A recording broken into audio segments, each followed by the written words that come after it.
Hello students, this is S R. Welcome to my YouTube channel. हमें उम्मीद है आप सभी अच्छे और स्वस्थ होंगे और आपकी तैयारी भी, क्योंकि अंतिम चरण पर ये तैयारी चल रही है, समय बहुत ही कम बचा है तो बहुत अच्छे से चल रही होगी। आप मैराथन्स ले रहे होंगे, आप प्रैक्टिस कर रहे होंगे और जो भी कॉन्सेप्ट आपको थोड़े से टफ लग रहे थे उनको आप दोबारा से रिवाइज भी कर रहे होंगे। ये जो क्लास हम लाए हैं आपकी मैथ मैराथन की है, जिसमें हमने 100 क्वेश्चंस रखे हैं और सभी चैप्टर्स जो आपके सिलेबस में दिए गए हैं उन सभी को इसमें हमने जगह दी है। उनके कैटेगराइज, हमने जो कैटेगरी वाइज क्वेश्चंस को रखा है, हर चैप्टर के अलग अलग क्वेश्चंस रखे हैं। जितने भी इंपॉर्टेंट उसमें टाइप बनते हैं उन चैप्टर्स के, उन सभी टाइप्स को हमने शामिल किया है। और वो किस अकॉर्डिंग शामिल किया है, जो यूपी ट्रिपल एस सी अपने एग्जाम्स कराता है, चाहे वो पेट के कराता हो या कोई भी अदर एग्जाम कराता हो, जो उनका पैटर्न रहता है क्वेश्चंस का, उन्हीं पैटर्न के अकॉर्डिंग हमने यहाँ पर क्वेश्चंस को लगाया है। ये किसी एक जगह से लिए हुए क्वेश्चंस नहीं है। प्रीवियस ईयर के भी कुछ क्वेश्चंस होंगे, बहुत सारे मॉडल्स के जो कुछ अच्छे क्वेश्चंस हैं उनको लिया है। इसके अलावा जो अच्छी रेप्यूटेड बुक्स हैं मार्केट में, उन रेलेवेंट बुक्स से भी हमने यहाँ पर क्वेश्चंस को लिया है। तो आपको एक कंप्लीट पैकेज बना के दिया है, ताकि अगर ये मैराथन आप देखें पूरी, तो हमें पूरी उम्मीद है कि आप मैथ में एक भी क्वेश्चन छोड़कर नहीं आएंगे। क्योंकि अगर हो सकता है बहुत से क्वेश्चन तो आपको डिट्टो मिल जाएंगे, लेकिन अगर नहीं भी मिलते हैं तो कॉन्सेप्ट आपको जरूर यहां पर हो जाएगा। अच्छा, पहली बात। दूसरी बात यह है कि क्वेश्चंस के साथ हमने कॉन्सेप्ट को भी समझाने की कोशिश की है, तो हो सकता है इसमें थोड़ा सा टाइम लगे, ये टाइम टेकिंग हो, क्योंकि ये रिकॉर्डेड वीडियो है। तो आप इसको अच्छी खासी स्पीड में बढ़ाकर भी दे सकते हैं, ताकि आपके एग्जाम के समय जो भी एक टाइम की कमी पड़ती है वो आपको फील ना हो और आप आराम से एक अच्छे खासे वीडियो को देख जाएं कम समय में। ठीक है, तो चलिए आपका टाइम वेस्ट नहीं करते हैं, देखते हैं कि हमने आपको यहां पर क्या नया देने की कोशिश की है। चलिए देखते हैं। भिन्न और दशमलव के कुछ क्वेश्चंस होंगे यहाँ पर, उनको देख लेते हैं। अभी तक ज्यादातर वो संख्या पद्धति से संबंधित क्वेश्चन थे। यहाँ पर देखिए, निम्नलिखित संख्याओं में से शांत दशमलव कौन सा? शांत दशमलव वो होता है जैसे 1/2 है। अगर 1/2 को आप कन्वर्ट करें डेसिमल में तो क्या हो जाएगा? 0.5 हो जाएगा और यहीं पर ये टर्मिनेट हो जाएगी, डेसिमल टर्मिनेट हो जाएगी। अब कोई भी आगे मान नहीं निकाला जाएगा इसका, ठीक है, क्योंकि खत्म हो गया मान। तो इसे बोलते हैं शांत दशमलव। कैसा बोलते हैं?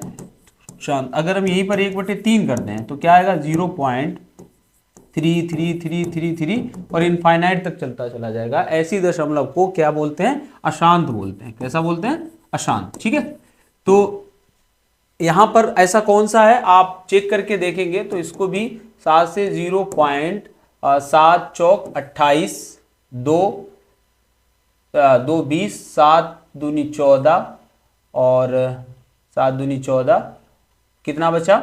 6 60, 7 8 56।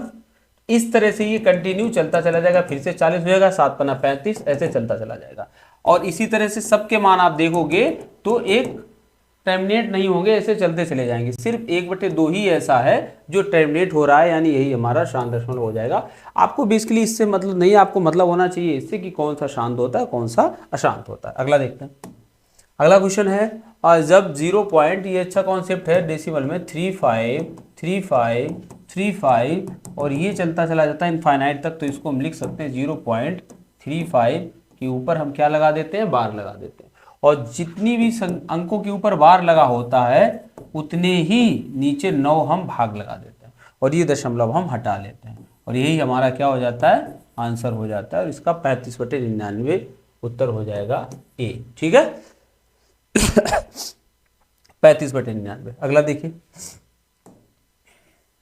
भिन्न 4/9 के अंश तथा हर प्रत्येक में कौन सी संख्या घटाई जानी चाहिए जिससे भिन्न को 1/6 के बराबर बनाया जा सके? भिन्न क्या थी? 4/9 थी। 4/9 में कह रहा अंश और हर में प्रत्येक में कौन सी संख्या घटाई जाए। तो अगर एक ही संख्या घटाई जा रही तो आप x घटा दीजिए और कितनी तब बन जा रही है? 1/6 बन जा रही है, तो 1/6 इसको बराबर कर दीजिए। ऊपर देखोगे 6 चौक 24 माइनस 6x बराबर 9 माइनस x। 6x या उधर जाएंगे तो कितने हो जाएंगे? 5x 9 इधर आएंगे तो कितने हो जाएंगे? 15। x का मान यहाँ से कितना आ जाएगा? 3। हमसे पूछा क्या जा रहा है? बस 3 ही घटाया जाए। दोनों तरफ क्या घटाना है? अंश और हर में 3 घटाया जाए तो हमें 1/6 प्राप्त हो जाएगा। अगला देखिए, अगला दिया है, ये थोड़ा सा ब्लर है, फिर भी समझने की कोशिश करते हैं। क्या है? 0.56। यहाँ पर जो बार लगाया गया है वो 6 के ऊपर लगाया गया है, आपको हम बता देते हैं।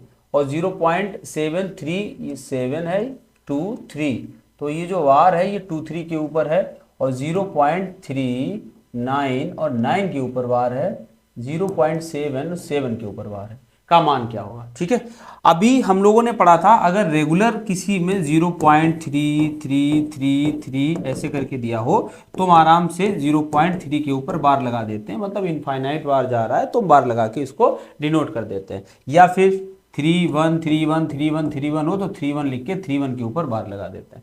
लेकिन यहाँ कंडीशन कभी कभी ऐसी भी आती है कि एक संख्या तो रिपीट नहीं होती, जैसे 0.123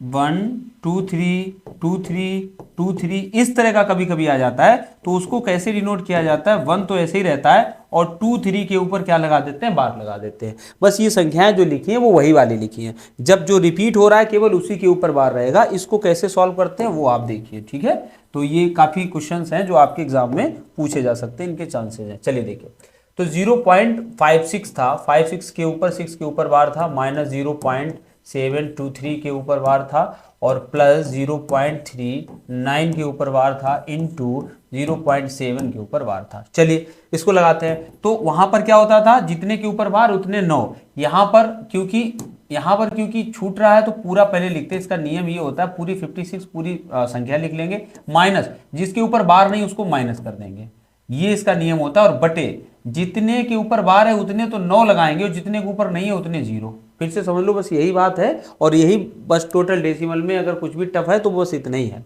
देखिए जो संख्या है, संख्या कितनी थी 0.56, तो 56 तो हमने पूरा लिख लिया, माइनस क्या किया, जिसके ऊपर बार नहीं था, डिवाइडेड बाय जितने बार था, जितनी संख्याओं के ऊपर वो कितनी थी, 1 थी, मतलब 6 ही थी, तो 6 1 9 आएगा, और जितने ऊपर बार नहीं था 5 के ऊपर बार नहीं था तो एक ऐसी संख्या थी तो एक ही 0 आएगा। अब वही हर जगह करते जाएंगे।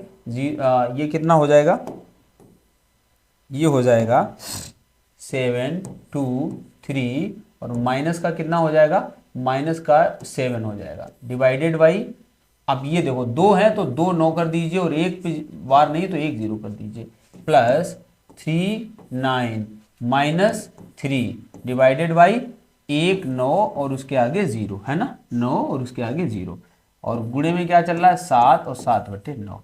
आई थिंक आपको ये बात समझ में आ गई होगी। अब देखते हैं, अब हम कुछ नहीं करते हैं, बस जो जैसा है उसको वैसे ही घटा देते हैं। 56 से ये कितना हो जाएगा 51 डिवाइडेड बाई 90 माइनस, इसको घटा दीजिए जरा 23, तो ये कितना हो जाएगा 700 416 716 3 4 3 7 बटे 990 प्लस ये कितना हो जाएगा 36 divided by 90 multiply by 7 divided by 9।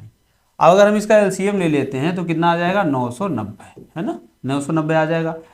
9 का गुणा इसका 90 का इसमें भाग लेंगे 11 बार जाएगा, 11 एकम 11 और 11 पच्चे 55 और 55 और 1 56, 561 ये हो जाएगा, माइनस एक बार जाएगा 716 यहाँ पर हो जाएगा, प्लस कितनी बार जाएगा 0 11 बार ये भी जाएगा, और 11 का करेंगे 11 66 और 6 11 3 33 और 33 और 6 39 और गुणे 70।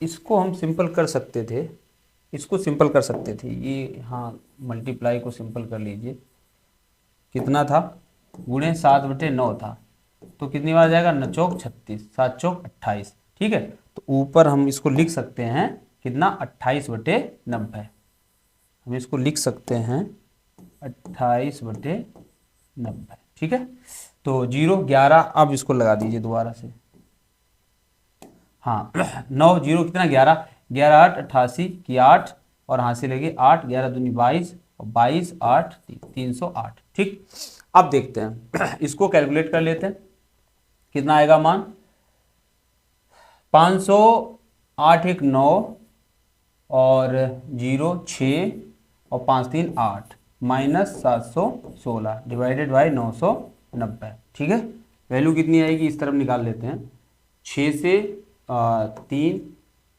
कितना आएगा, हाँ 9 से 6 जाएगा 3 और 6 से 1 जाएगा 5 और 8 से 7 जाएंगे तो 153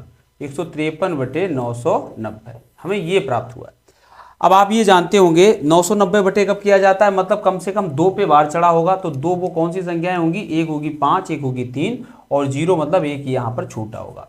तो जहां पर भी इस तरह का लिखा हो क्या 0.153 और इसके ऊपर बार लगाओ, वही हमारा आंसर आ जाएगा। 0.153 तो नहीं है, 154 154 इसी में कोई 153, सॉरी ये तो गलत ही है पूरा, ये है तो यही होगा 153 या 154, इसका आंसर यही आएगा हमारा। ठीक है, यानी ऑप्शन नंबर सी ही इसका आंसर होगा, और इसके अलावा कोई भी इसके आसपास भी कोई आंसर नहीं है, यही हमारा आंसर होगा। ठीक है, चलिए सिस्टम देख लें सही काम कर रहा है या नहीं कर रहा है, सही चल रहा है। आगे देखते हैं, अगला क्वेश्चन देखिए।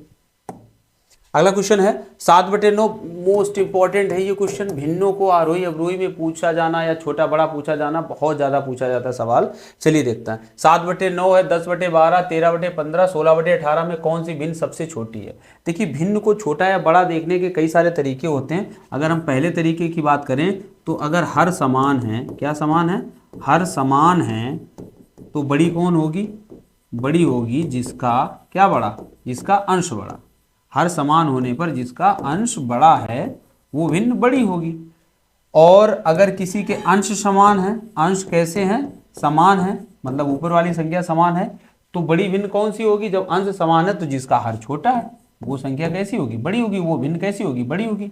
हर जिसका छोटा है, मतलब अंश समान है, ऊपर वाले समान है, तो हर जिसका छोटा होगा वो संख्या कैसी होगी, बड़ी होगी। और दूसरा तरीका क्या है बड़ा छोटा देखने का, अगर आपको डिफरेंस दिया हो किसका, अंश और हर का, अंश और हर का जो अंतर है वो आपको बराबर दिया हो, कैसा दिया हो, बराबर, तो बड़ी भिन्न बड़ी होती है। कौन सी, बड़ी भिन्न बड़ी होती है। सिंपल सी बात है।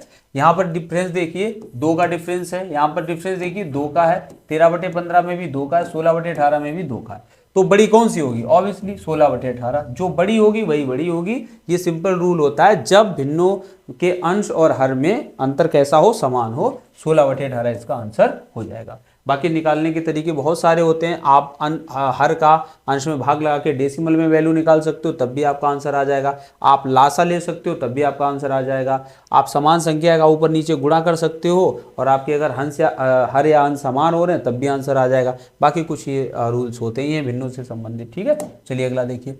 एक व्यक्ति अपनी आय का 2/5 भाग खर्च कर देता है तथा पुनः शेष का 1/2 भाग कमा लेता है। पहले तो बताइए खर्च कितना किया उसने, खर्च किया है 2/5। किसी भी संख्या में अगर 2/5 खर्च करता है तो शेष कितना रहता होगा, शेष कितना रहता होगा, 3/5। ठीक है, देखिए यहाँ पर बहुत कोई बड़ा लॉजिक नहीं है। 5 में ये पूरा था उसके पास, और उसमें खर्चा कितने का हुआ है, 2 का हुआ है, तो कितने बचे होंगे शेष, तो शेष 3 बचे होंगे, तो वही 3 शेष बचा है, और कितने में बचा है, 5 में बचा है। ठीक है, अब क्या कह रहा है, तथा पुनः शेष का 1/2 कमा लेता है। और कमा कितने लेता है वो देखिए, कमा लेता है शेष यानी 3/5 का 1/2, इसका आधा और कमा लेता है, तो आधा इसका कितना हो जाएगा, 3/10। ये तो आधा होगा भाई, 2 का भाग लगा दीजिए, 3/10 और कमा लेता है। तो बताइए कि अब उसके पास धन का कौन सा भाग बचा है। देखो 3/5 तो उसके पास पहले से बचा था, तो कुल शेष हम कह सकते हैं, कुल शेष जो बचा है वो कितना है, 3/5 तो बचा ही था, और प्लस उसके पास इतना और कमा लिया 3/10, 3/10 और कमा लिया, तो कुल बचत कितनी हो जाएगी, 9/10।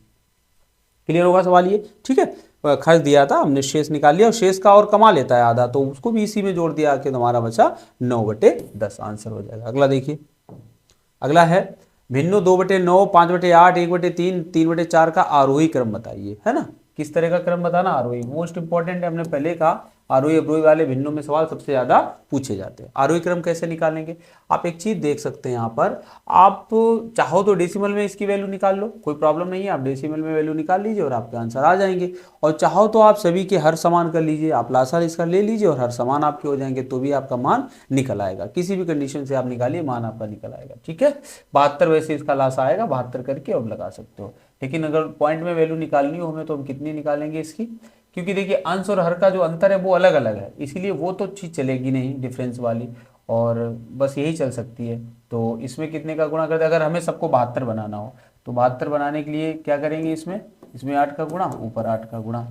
जैसे 2/9 है, 5/, इसको अच्छे से देख लीजिए क्योंकि इंपॉर्टेंट है, 1/3 है और 3/4 है। हमें सबके हर समान करने हैं, सबको 72 करना है। तो यहाँ पर 8 का गुणा कर दीजिए, यहाँ पर 8 का गुणा कर दीजिए, यहाँ पर 9 का गुणा कर दीजिए, यहाँ पर 9 का गुणा कर दीजिए, यहाँ पर कितने का 24 तियो 72, यहाँ पर भी 24 का गुणा कर दीजिए, और 18 तिया 54, 18 चौक 72, यहाँ पर भी 18 का गुणा कर दीजिए। ठीक है, समान संख्या का ऊपर नीचे गुणा करने से कोई फर्क नहीं पड़ता, भिन्न में ये आप पहले से जानते हैं। ऊपर कितना हो जाएगा 8 दूनी 16 बटे 72, नीचे तो सब 72 ही आएगा। यहाँ कितना हो जाएगा 9 पना 45 बटे 72, ठीक है। यहाँ कितना हो जाएगा 24 बटे 72, ठीक है। यहाँ कितना हो जाएगा 18 तिया 54 बटे 72, ठीक है। तो ये अब आप आराम से लगा सकते हो, सबसे छोटी भिन्न है 16 बटे 72, क्योंकि जिसका अंश छोटा है हर समान है तो वही भिन्न छोटी है। 16 बटे 72 कौन सी थी, पहली थी 2 बटे 9, 2 बटे 9, 2 बटे 9 ये है 2 बटे 9। फिर अगली छोटी कौन सी है 24 बटे 72, यानी कि तीसरे नंबर की 1 बटे 3, 2 बटे 9 1 बटे 3 और 5 बटे 8 45, 5 बटे 8, तो यही हमारा आंसर हो जाएगा। 2 बटे 9 1 बटे 3 5 बटे 8 और 3 बटे 4 54 बटे 72 सबसे बड़ी है, वो लास्ट में रहेगी 3 बटे 4, ठीक है ना। ये अच्छा तरीका है, आप आराम से इससे लगा सकते हो, पॉइंट में वैल्यू निकालने की जरूरत नहीं है। अगला देखिए, निम्न में से कौन सी भिन्न सबसे छोटी है। फिर से देखिए 10 1 का डिफरेंस 1 का डिफरेंस 1 का डिफरेंस 1 का डिफरेंस, सबसे छोटी होगी जो सबसे छोटी होगी, हमने पहले ही बताया यही होगी सबसे कैसी, सबसे छोटी। और सबसे बड़ी कौन सी होगी, सबसे बड़ी होगी ये होगी सबसे बड़ी। ओके, अब भिन्नों से रिलेटेड ये पॉइंट तो आपको क्लियर हो गया होगा। आगे देखिए, किसी विद्यालय में 360 विद्यार्थी जिसमें 2/3 लड़कियां हैं। अगर हम 360 में, चलो आगे पढ़ते हैं पहले, 360 विद्यार्थी हैं, 2/3 लड़कियां हैं और शेष लड़के, तो लड़के कितने हो गए। अगर हम गर्ल्स की बात करें तो 2 बटे 3 है, और बॉयज़ की बात करें तो 1 बटे 3 हो जाएंगे, इसमें तो कोई दिक्कत है नहीं, और इसकी लिखने की जरूरत है नहीं, बस आपको बता रहे हैं कि लड़कियां 2 बटे 3 है तो लड़के 1 बटे 3 होंगे। 2 बटे 3 लड़कियां तो 1 बटे 3 लड़के। लड़कों की संख्या के 3/4, तो इसका 1 बटे 3 हम निकाल लें। 1 बटे 3, अगर हम 360 का 1 बटे 3 निकालें तो हमारे सामने क्या आएंगे बताओ, आएंगे लड़के। क्या आएंगे, लड़के। क्लियर है ना, 360 कुल है, 1 बटे 3 लड़कियां हैं तो लड़के आ जाएंगे। लड़कों की संख्या के 3/4, इसका भी 3/4 खिलाड़ी हैं, तो जो खिलाड़ी नहीं है उन लड़कों की संख्या बताओ। देखो कितना शॉर्ट करोगे, 3/4 अगर खिलाड़ी है तो 1/4 खिलाड़ी नहीं होंगे, तो आप डायरेक्ट चाहो तो यहीं 1/4 निकाल सकते हो। क्या निकाल सकते हो, यहीं पर 1/4 निकाल सकते हो, नहीं तो आपको सब शॉर्ट हुआ जा रहा है। 360 का आप 1 बटे 3 निकाल ही लीजिए, 1 बटे 3 कितना आ जाएगा 120, 12 तिया 36, 120। ये क्या है, लड़के हैं। अब इन लड़कों का 120 का कितना खिलाड़ी है, 3 बटे 4 खिलाड़ी हैं, तो जो खिलाड़ी नहीं है उनकी संख्या पूछ रहा है, जो खिलाड़ी नहीं है, तो 3 बटे 4 खिलाड़ी हैं तो 1 बटे 4 खिलाड़ी नहीं होंगे, 3 बटे 4 हैं तो 1 बटे 4 नहीं होंगे, 4 तियो 12, यानी कि 30 ऐसे लड़के होंगे जो खिलाड़ी नहीं होंगे। ऑप्शन नंबर 30 इसका 30 हो जाएगा। अगला है, राजीव ने एक दिन किताब का 3/8 भाग पढ़ा, बकाया किताब का 4/5 भाग दूसरे दिन पढ़ा। ठीक है, तो अगर हम पढ़े की बात करें, अगर हम पढ़ा की बात करें तो कितना पढ़ा है 3/8।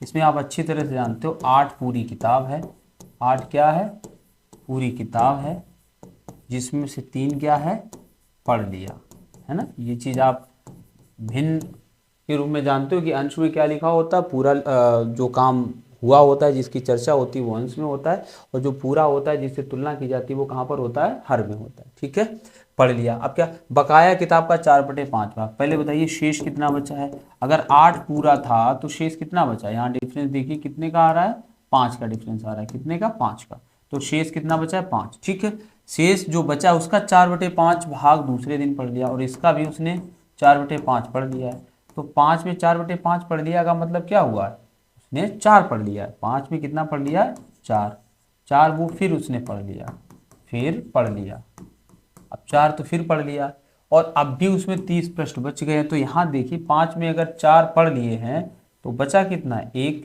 ये भी क्या है एक्चुअली और अभी बचा है, और 1 बराबर कितने पृष्ठ के बराबर है 30 पृष्ठ के बराबर है। और हमें पूरी किताब पूछ रहा है, किताब के कुल कितने पन्ने थे और कुल कितने पन्ने माने थे, तो 8 बराबर 8 का इसमें गुणा कर देंगे, 8 तियो 24, यानी टोटल पन्ने कितने हो जाएंगे 240। आप चाहो तो इसको x मान के भी लगा सकते हो, बट लेंदी हो जाएगा, ये इसका आसान तरीका है। अगला देखते हैं। अगला है, निम्न में से सबसे छोटा है। सबसे छोटा क्या है, ये तो 0.4 ही है इसमें, और क्या है, ये कितना है 4 चक्कू 16, 0.16, 4 का वर्ग करेंगे तो 2 अंक पे दशमलव आ जाएगा। इसका मान कितना आ जाएगा, 1 में भाग अगर हम लगाएं 0.4 का, मतलब इसको हटा दें ऊपर 0 कर दें तो 4 दूनी 8.5, ठीक है, 2.5। अगला ये 4 तो है ही, तो हमसे क्या पूछ रहा था, सबसे छोटा मान है जो वर्ग में दिख रहा है, दशमलव का वर्ग संख्या को और ज्यादा क्या करता है, छोटा करता है, ये आप जानते ही होंगे। ठीक है, आगे देखते हैं। अगला क्वेश्चन है 357.21 में 5 का मान कितना है। देखिए डेसिमल में है, पहले भी एक डेसिमल का सवाल लगा चुके हैं। 5 का मान कितना है, तो 5 यहाँ पर कहाँ पे, इकाई दहाई 10वें स्थान पर है, तो 5 का मान कितना है, 10। जब इधर के दशमलव के इस तरफ के लिए जाते हैं तो ये मान कैसे होते चले जाते हैं, ये 10वां, 100वां, 1000वां। तो अगर यहाँ पर 1 का पूछे, जैसे यहाँ पर और 3 होता दशमलव के बाद, तो ये 3 कौन सा होता, 1000वां हो जाता। ये 2 10वां है, ये 100वां है, मतलब 1/100 है। ठीक है, इसकी अगर हम प्लेस वैल्यू भी निकालते हैं तो क्या आती, 3 सीधी 1000 आती। 1 की क्या आती, 1/100 आती, और 2 की क्या आती, 2/10, इस तरह से आती। ठीक है, अगला देखिए, इसको जोड़ना है, ऐसे आ जाते हैं सिंपल से सवाल जोड़ने के लिए, तो कुछ नहीं करना है, इसको 6.6 जोड़ दीजिए। 6 6 6 12, 6 3 18 और 1 19, 6 चौक 24 और 1 25, 25.926। ठीक है, तो ये हमारा आंसर हो जाएगा इसका।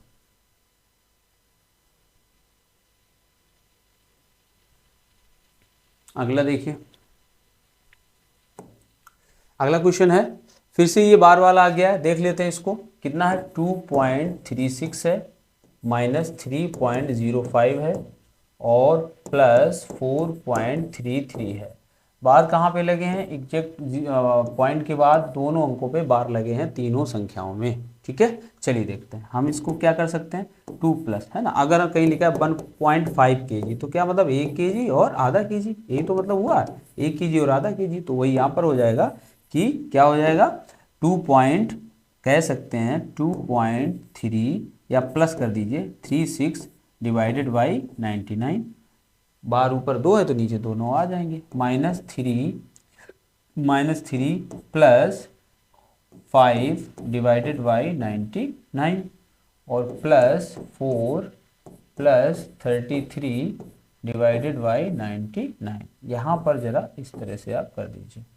ठीक है, तो अब इसको क्या करेंगे, बराबर, देखिए ये माइनस का हो जाएगा, -3 और 4, तो यहाँ कितना बचेगा, 1, कितना बचेगा, 3 4 1 और 2, ये 3 बच जाएंगे, कितने बच जाएंगे, 3 प्लस 36/99 -5/99 और उस तरफ जाएगा तो -33/99। ठीक है, अब चलिए देखिए क्या कर सकते हैं हम इसको, 3 और 99 तो सभी में कॉमन है, प्लस तो 99 से कोई मतलब है नहीं, उसको आप ऐसा बना रहने दो, इनको जोड़ घटा दीजिए। 36 से 33 गया तो 3 बचा है ना, 36 से, सॉरी ये प्लस का चल रहा है तभी है, कहाँ से गड़बड़ कर रहा है ये, 31 यहाँ बचा, 5 घट जाएंगे, 36 से 31 बचा और 33, कितना हो जाएगा, 31 33 64 और नीचे 99 है। तो हम कह सकते हैं इस पूरे की वैल्यू आएगी 3 प्लस 64 डिवाइडेड बाई 99। 99 का मतलब ऊपर बार, तो 3.64 के ऊपर क्या लगा देंगे, सिंपली बार लगा देंगे और हमारा आंसर यही हो जाएगा, 3.64 के ऊपर क्या लग जाएगा, बार। क्लियर है ना, तो कुछ भी यहाँ पर ऐसा कुछ करने की जरूरत है नहीं, बस 99 का कहीं भाग तो लगाना नहीं है, हमें बार की जगह पर यूज करना है उसको। भिन्नों को आरोही क्रम में सजाने का विन्यास होगा, आरोही क्रम में सजानी है भिन्न, शायद ये सवाल आ चुका है क्या, नहीं आया अभी, 3 8 नहीं आया है। चलिए देखते हैं भिन्नों को आरोही क्रम में सजाने का विन्यास क्या हो जाएगा, तो भिन्ने यहाँ पर यही दी हैं, देखिए 2/3 दिया है, 3/8 और 5/6 दिया है और 5/9, शायद यही भिन्न है ना, 3/8 है, 5/6 है, 2/3 है, 5/9 है, इनको आरोही क्रम में। तो कुछ ऐसा नहीं करना है, आप इसको डेसिमल में ही वैल्यू निकाल लीजिए, कोई दिक्कत नहीं है, डेसिमल में भी निकालने से, या चाहो तो सबके हर क्या कर लो, समान कर लो, तब भी निकल आएगा। डेसिमल में निकालेंगे तब भी निकल आएगा। कितना आएगा 0 पॉइंट, दूसरा तरीका भी देख ही लीजिए, कितना 30 हो जाएगा। तो 8 तियाँ 24, 60, 8 सत्ते 56, सही है ना। 2 अंक तक निकाल लेते हैं। 3 का लगाइए तो 0 तिछाक 18 और 2 20 तिछाक वही चलेगा। इसको लगाइए 0.50 हो जाएगा, 6 8 48, छोड़ दीजिए यहीं पर। इसको लगाइए 0.50 हुआ जाके 9 9 पना 45, फिर 50 9 पना 45, सही चल रहा है ना, बिल्कुल अपना सही है। ठीक है, यही पॉइंट में निकलेंगे। तिछाक 18, तिछाक 18, 8 तियाँ 24 और 8 सत्ते 24, 6 60, 8 सत्ते 56 और 0 6 6 8 48 और 9 पना 45। ठीक, अब हमें आरोही क्रम लगाना। तो आरोही क्रम में सबसे छोटा ये होगा, यानी 3/8। उसके बाद बड़ा कौन सा होगा, उसके बाद होगा ये होगा। उसके बाद 5/9, 5/9। उसके बाद ये होगा, यानी कि 2/3, 2/3। और सबसे बड़ा होगा क्या, 5/6, 5/6। तो देखिए 3/8, 5/9, 3/8, 5/9, 2/3, 5/9, पहले में ही ये ऑप्शन हमें मिल रहा है। ठीक है, अगला देखिए। अगला हो जाएगा, आपको लग रहा होगा स्पीड थोड़ी पहले से स्लो है। देखिए आप भी जानते हैं ना, लेबर बहुत ज़्यादा हो जाता है, एक मैराथन क्लास करना थोड़ी सी हेक्टिक रहता है। तो अगर स्पीड आखिरी तक यही मेंटेन करनी है तो कुछ लेवल पे मतलब मॉडरेट स्पीड रखनी पड़ेगी एकदम से। और जाहिर सी बात है, कोई प्रॉब्लम है नहीं, रिकॉर्डेड है तो आराम से आप लगा सकते हो। वैसे भी 100 क्वेश्चंस का जो रहता है ना पूरा, तो लगभग वो 4 घंटे में ही जा पाता है, उससे पहले कंप्लीट नहीं हो पाता है। आप किसी से भी इसको कंपेयर कर लीजिए, टाइम उतना लगना ही रहता है। ठीक है, 2 और 2/3 समकोणों में डिग्रियों की संख्या कितनी है। 2 और 2/3, 2 और 2/3 समकोण क्या होता है, मतलब 90 अंश। 2 90 अंश मतलब 180 अंश, 180 अंश और 2/3 समकोण। 2/3 का मतलब होता है 2/3। फिर से समझ लीजिए, 2 और 2/3 समकोण, तो 2 समकोण तो 180 अंश हो गए, और 2/3 समकोण, 2/3 का मतलब क्या हो गया, 3 दूनी 6, 3 दूनी 6, ये 60 हो गया। तो 180 में प्लस, एक्चुअल में 180 में प्लस 60 करेंगे तो इसका मान कितना आ जाएगा, 240 हो जाएगा। ठीक है, 240 डिग्री में हो जाएगा। चलिए अगला देखिए। अगला है, किन्हीं दो संख्याओं में एक का 1/4 भाग दूसरी संख्या के 1/6 भाग के बराबर है। एक का 1/4 भाग दूसरी के 1/6 भाग के बराबर है। जब दो संख्याएं इस रूप में दी होती हैं तो हम कह सकते हैं कि x अनुपात y बराबर 2:3। जो उनके बटे की संख्या होती है वही उनका अनुपात होता है। ये अनुपात के नियमों में आपने पढ़ा होगा। और ऐसे भी कर लीजिए, x यहाँ है, y इसके नीचे आएगा, 2 वहाँ चला जाएगा, तो 2:3 ही बनेगा। ये दोनों संख्याओं का योग, यानी इसका योग हमें कितना बन रहा है, 5, और जबकि ये योग कितने के बराबर है, 2400 के। तो एक बराबर कितना आ जाएगा, 5 चौकू 20, 5 चौकू 20, 4 40, 5 अट्ठे 40, 480। मान किसका पूछ रहा है, तो इनका अंतर बताओ। और अंतर भी इन संख्याओं का कितना है, देखिए 1, तो यही अंतर हो जाएगा 480। अगला देखिए। अगला एवरेज वाले क्वेश्चन शुरू हो रहे हैं, चलिए इनको देख लेते हैं। एवरेज वाले क्वेश्चन है, 3 लड़कों की औसत आयु 16 वर्ष है। यदि तीनों की आयु का अनुपात दिया है, आयु का अनुपात कितना है, 4:5:7 है। ये इनका अनुपात है। उनका योग कितना दे रहे हैं, योग दे रहे हैं 16 तियाँ 48, कितना 48 है ना। औसत आयु 16 वर्ष है तो योग 48 हो जाएगा। जरा अपना देखिए, योग कितना बन रहा है, 5 4 9, 9 7 16, 16 का कितने गुना है, 16 तियाँ 48। तो इनकी उम्र क्रमशः कितनी हो जाएगी, क्या उम्र पूछ रहा है, सबसे छोटे की। तो 4 गुणे 3 यानी कि 12 वर्ष। ठीक है ना, 4 तियों 12 वर्ष, ऑप्शन नंबर सी। अगला देखिए। अगला, एक सप्ताह में सोमवार से गुरुवार का औसत तापमान, सोम मंगल बुध गुरु, इसका औसत तापमान दिया है 38 डिग्री सेल्सियस। ये एवरेज है, ये ध्यान रखना, एवरेज। ठीक है, और कह रहा है इसी सप्ताह में मंगलवार से शुक्रवार, मंगल बुध बृहस्पति या गुरु, और अगला आ जाएगा शुक्र, का औसत तापमान कितना दे रहा है, 30 30 डिग्री सेल्सियस, 30 डिग्री सेल्सियस दे रहा है, ये भी एवरेज है। यदि सॉरी 30 नहीं था, 40 था, ये 40 कितना है, 40 है ये, 40 डिग्री सेल्सियस।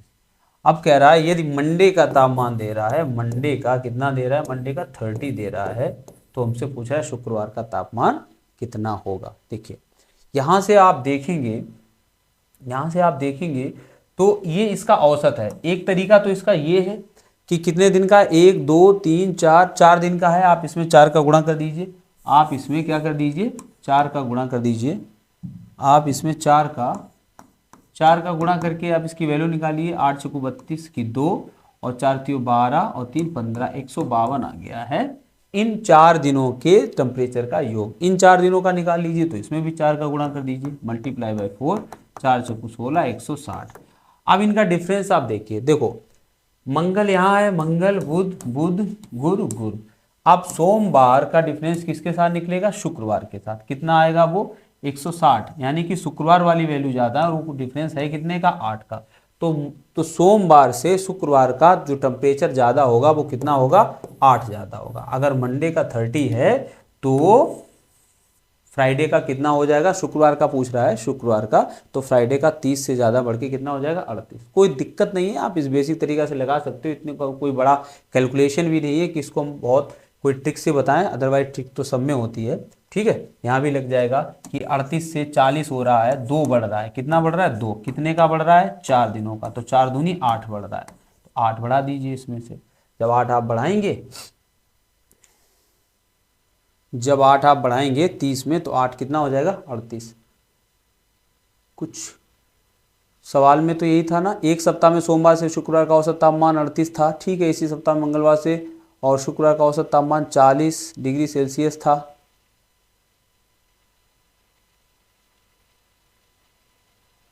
डिग्री सेल्सियस था, ठीक। कहाँ से था, मंगलवार से शुक्रवार का औसत तापमान 40 डिग्री सेल्सियस था। यदि सोमवार का तापमान 30 डिग्री सेल्सियस हो तो शुक्रवार का तापमान क्या होगा, सही है 38 होगा। 30 में उसमें 8 जुड़ जाएगा, 8 ही का अंतर वहाँ पर आ रहा है, और 8 इसमें जुड़ जाएगा किसमें, मंडे वाले में। ठीक है, चलिए अगला देखते हैं। अगला है 50 संख्याओं का औसत 28 है। यदि दो संख्याओं 50 और 35 को छोड़ दिया जाए तो शेष संख्याओं का औसत क्या होगा। 50 संख्याओं का औसत, 50 संख्याओं का औसत कितना है, 28 है। यदि दो संख्याओं, किसको किसको छोड़ा जा रहा है, 25 और 35 को, तो दो संख्याएं छोड़ी जा रही हैं, तो मतलब 48 बचेंगी। 48 संख्याओं का औसत, से संख्याओं का औसत कितना होगा, से संख्याओं का औसत कितना होगा। देखिए 48, तो आपके सामने यहाँ दो तरीके इसको लगाने के, या तो आप 50 का गुणा करके उसका एक मान निकालिए 28 के साथ, और मान निकालने के बाद आप क्या कीजिए, फिर इसको घटाइए तब 48 के साथ निकालिए, थोड़ा सा लेंदी हो जाएगा। बेहतर तरीका इसका है, हमने बहुत सारे ऐसे सवाल प्रैक्टिस में लगवाए हैं, जो मैथ की प्रैक्टिस, जो इसकी इंडिविजुअल प्रैक्टिस कराई, उसमें आपको बहुत से ऐसे सवाल मिलेंगे। कैसे लगाएंगे इसको, देखिए 50 संख्याओं का औसत 28 है, तो 28 रहने दीजिए। 48 संख्याओं का औसत क्या होगा अगर दो संख्याएं 25 और 35 चली जाए। 25 और 35 मिला के कितना हो रहा है, 60। कितना हो रहा है, 60 हो रहा है, ठीक। और यहां पर जो पर संख्या थी, वो पर संख्या कितनी थी, 28 थी। 28 का अगर हम देखें, 28 के हिसाब से 2 का क्या बन रहा था, 28 के हिसाब से 2 8 दूनी 16, यानी कि 8 दूनी 16, 56 जाना चाहिए था। कितना, समझिए फिर से बात को, अगर वो दो जाने वाली संख्याओं का भी औसत, अगर उनका भी मान कितना होता, 28 28 होता, तो वो कितना ले जा पाती, 56 ले जा पाती। कितना ले जा पाती, 56। लेकिन 56 ना ले जाके वो कितना लेके गई है, 60 लेके गई है।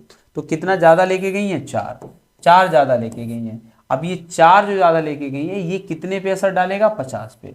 अभी हम बताएंगे इसको कैसे किया है। तो 4 अगर मान में ज्यादा ले गई है, तो औसत में कितना ज्यादा लेके गई होगी, इसको आप भाग लगाएंगे तो कितना आएगा, 0.0, यानी कि 40, फिर 0, 400, और ये आएगा 8, कितना आ जाएगा, 5 40, यानी कि इतना वो ज़्यादा लेके चलेंगी। तो जो औसत था 28, उसमें आप घटा दिए 0.08, तो ये मान आ जाएगा 27.92।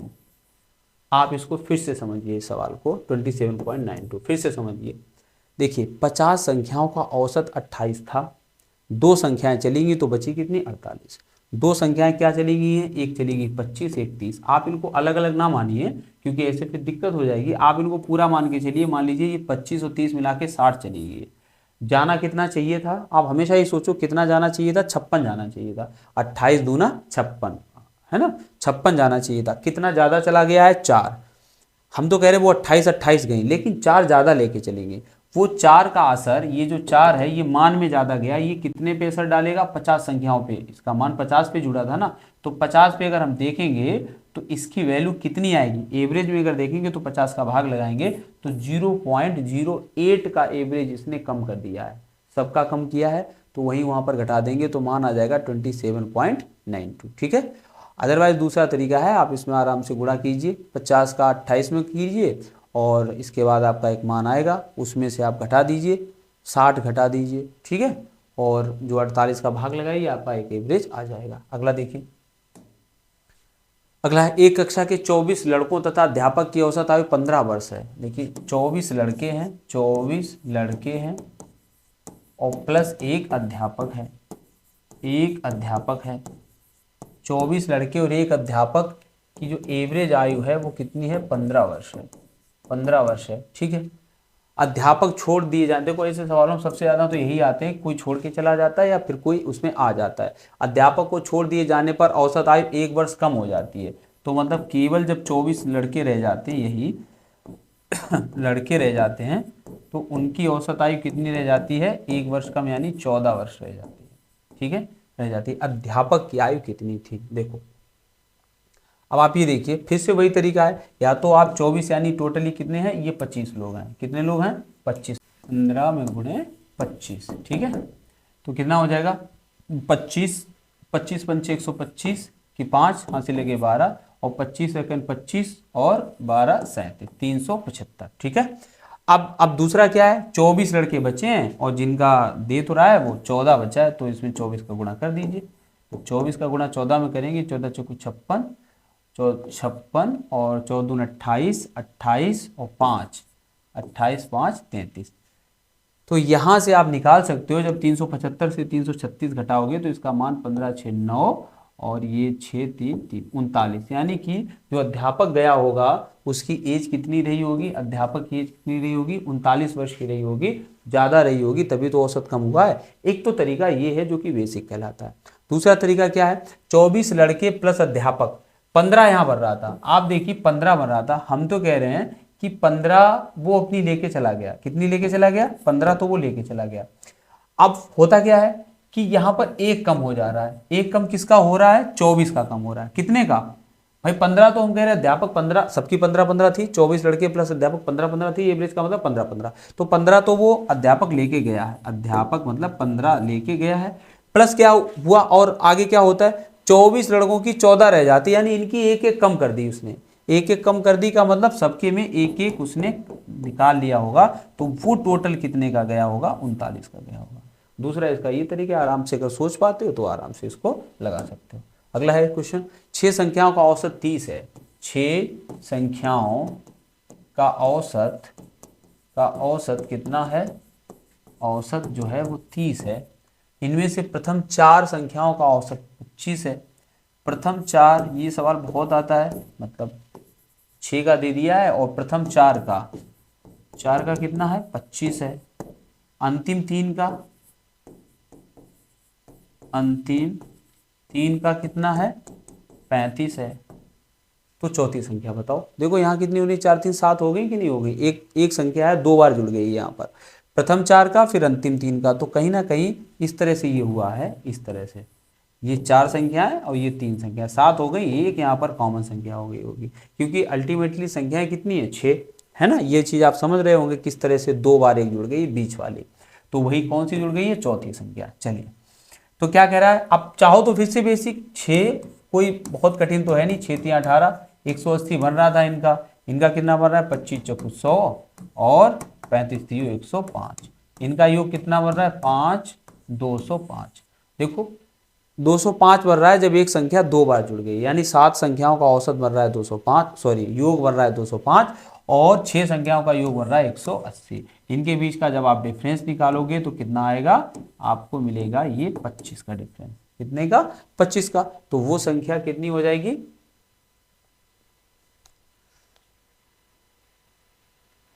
180, 5, 25, ठीक है, वो संख्या हो जाएगी 25। आगे देखिए,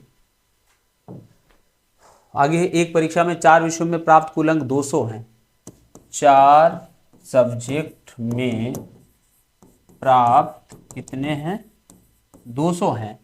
यदि 3 विषयों में प्राप्त अंकों का औसत और 3 सब्जेक्ट में औसत कितना है, ये अंक हैं और ये औसत है, ये क्या है, अंक, और औसत कितना है 48 का। देखिए अब इसमें भी ज़्यादा दिमाग लगाने की जब सवाल है ही नहीं तो हम क्यों ज़्यादा दिमाग लगाएं। चौथे विषय में कितने मिले, 4 सब्जेक्ट में प्राप्तांक दे रहा है, 3 का औसत दे रहा है, तो 3 का भी तो प्राप्तांक निकाल सकते हैं हम। कितना, 3 का निकाल लीजिए आराम से। कितना आ जाएगा इसका, ठीक है, 8 8 24 और 4 12 और 2 14, 144। कितना आया, 144 आया। और 144 और 200 टोटल बन रहा है। चौथे सब्जेक्ट का यहाँ पर आराम से निकल आएगा कितना, 56, है ना। 56 आंसर हमारा हो जाएगा डी। अगला देखिए, अगला क्वेश्चन है 6 संख्याओं में प्रथम 5 संख्याओं का योग छठी, हाँ ये अच्छा सवाल है, इसको देखिए जरा। क्या कह रहा है, 6 संख्याओं में प्रथम 5 संख्याओं का योग जो है वो छठी संख्या का 7 गुना है। माना छठी संख्या बराबर x। अब वो क्या कह रहा है, 6 संख्याओं में, संख्या टोटल कितनी है 6, 6 संख्याओं में प्रथम 5 का योग क्या है, प्रथम 5 का योग छठी संख्या का 7 गुना है। छठी संख्या का अगर हम 7 गुना कर दें तो ये क्या हो गई, प्रथम 5 हो गई। ये तो बात सही है ना, प्रथम 5 हो गई। फिर से समझ लीजिए, 6 संख्याओं में प्रथम 5 संख्याओं का योग जो है वो छठी संख्या का 7 गुना है। छठी संख्या का 7 गुना हो गया तो ये प्रथम 5 हो गई, प्लस हम छठी भी जोड़ देते हैं। यदि उनका औसत, और उनका औसत कितना है 136, तो ये उनका क्या निकल रहा है, योग, तो हमें इनका भी योग ही निकालना है। तो मतलब 6 का गुणा ही करना पड़ेगा। 136 तो औसत था ना, तो 6 संख्याएं थी तो 6 का गुणा कर दीजिए। अब यहाँ पर कितना हो गया, 8x बराबर, इसमें आप भाग लगा सकते हैं 8 का, है ना, मतलब अगर केवल x बराबर निकालना हो, क्या निकल आएगा, 8 एकम 8 और 5 8 सत्ते 56, 17 संगा 102। x का मान कितना आ जाएगा, 102। तो छठी संख्या का मान होगा 102, ठीक है ना। अगला देखिए, अगला है 6 प्रेक्षणों का औसत 12 है। 6 का, फिर से वैसे ही सवाल है, 6 का औसत कितना है, 12 है। 6 का औसत 12 है। एक नए प्रेक्षण के सम्मिलित हो जाने से औसत 1 कम हो जाता है। और 7 का, मतलब एक नया प्रेक्षण शामिल हो रहा है तो 6 से कितना हो रहा होगा, 7। तो 7 का औसत कितना हो रहा है, 1 कम हो रहा है। कम का मतलब होता है 11, ठीक है। तो 7वां प्रेक्षण बताओ, तो कुछ है नहीं, 6 का इसमें गुणा कर दीजिए, 72 और 7 का इसमें गुणा कर दीजिए, 77। 5वां जो प्रेक्षण है, सॉरी 7वां जो प्रेक्षण है, 7वां प्रेक्षण कितना हो जाएगा, 5 हो जाएगा। यानी जो 7वीं संख्या जोड़ी गई है वो क्या जोड़ी गई है, 5 जोड़ी गई है, ठीक है। अगला देखिए, सिंपल है ये।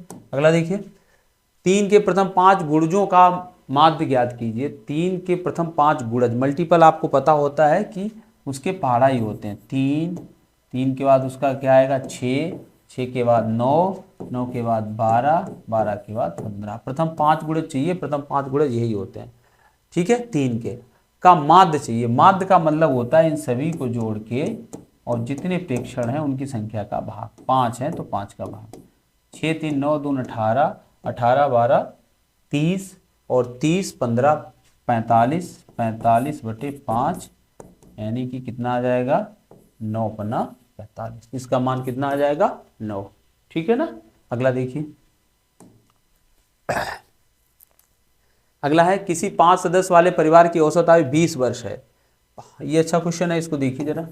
5 सदस्य हैं किसी परिवार में और उसकी औसत आयु बता रहा है कितनी है, 20 वर्ष है। परिवार का सबसे छोटा सदस्य 10 वर्ष का है। चलो, तो 5 सदस्य के परिवार की औसत 5 सदस्य का औसत है 20। 5 सदस्य का औसत कितना है, 20 है। आगे कह रहा है परिवार का सबसे छोटा सदस्य 10 वर्ष का है। परिवार का जो सबसे छोटा सदस्य है वो कितने वर्ष का, 10 वर्ष का है। जब सबसे छोटा सदस्य पैदा हुआ तब परिवार की औसत आयु क्या थी। कब पैदा हुआ होगा ये सबसे छोटा सदस्य, 10 साल पहले पैदा हुआ होगा। 10 साल पहले का मतलब क्या है बताइए, सदस्य कितने रह गए होंगे बताओ 10 साल पहले, यानी -10 ईयर्स यानी वर्ष। 10 साल पहले सदस्य कितने होंगे, 4 सदस्य होंगे। ये तो आप क्लियर है ना, क्योंकि वो पैदा हुआ है तो उसका तो एवरेज में जुड़ेगा नहीं, 4 सदस्य होंगे। और यहाँ पर पहले उम्र जरा इनकी निकाल लीजिए। अगर औसत 20 है तो मान कि इनका जो योग हो जाएगा 5, यानी कि 100 हो जाएगा क्या इनका योग। योग कितना हो जाएगा, 100। ठीक है, अब सबकी 10-10 साल कम कीजिए तो यहाँ पर 4 सदस्यों का जो योग बचेगा 10 साल पीछे, तो पीछे योग कितना बचेगा, सबका करिए, पांचों का 10-10 कम करिए, 10 साल हर कोई पीछे आएगा ना, तो -50 कर दीजिए, तो जो बचेगा वो कितना बचेगा, 50 बचेगा। 50 योग बचा। 50 कितने सदस्यों की जो उम्र होगी वो कितने सदस्यों की होगी, 4 सदस्यों की। तो इन्हीं 4 सदस्यों का औसत देख लीजिए, ये तो योग हुआ ना, तो इनका क्या देख लीजिए, औसत। तो 50 का 4 क्या होता है, भाग 12.5, यानी 5 लिख दिया हमने, 5 हो जाएगा, 12.5, 12 वर्ष 6 महीने जब वो बच्चा पैदा हुआ होगा तब उसकी उस परिवार की क्या होगी, औसत आयु होगी। ठीक है, अच्छा सवाल था, एवरेज में थोड़ा सोचने वाला सवाल था। अगला देखिए, मोना ने कुछ दूरी, बहुत इंपॉर्टेंट सवाल है ये, एवरेज का सवाल है। टाइम एंड डिस्टेंस में भी पूछ दिया जाता है और एक्चुअली ये पूछ ही दिया जाता है।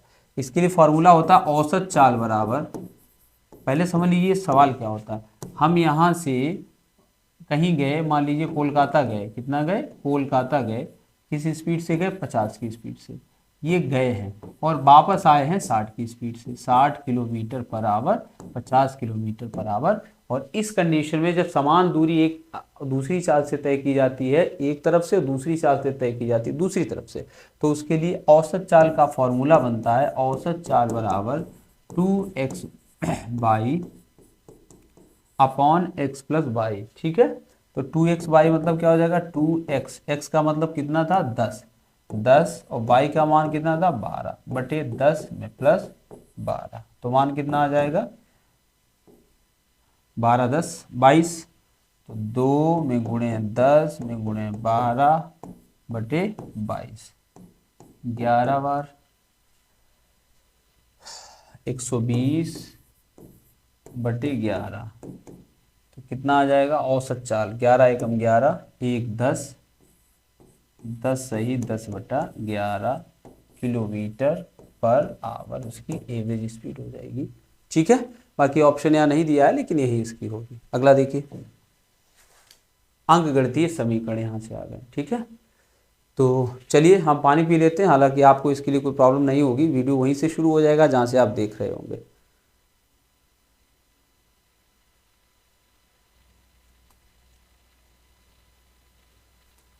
चलिए आगे देखते हैं।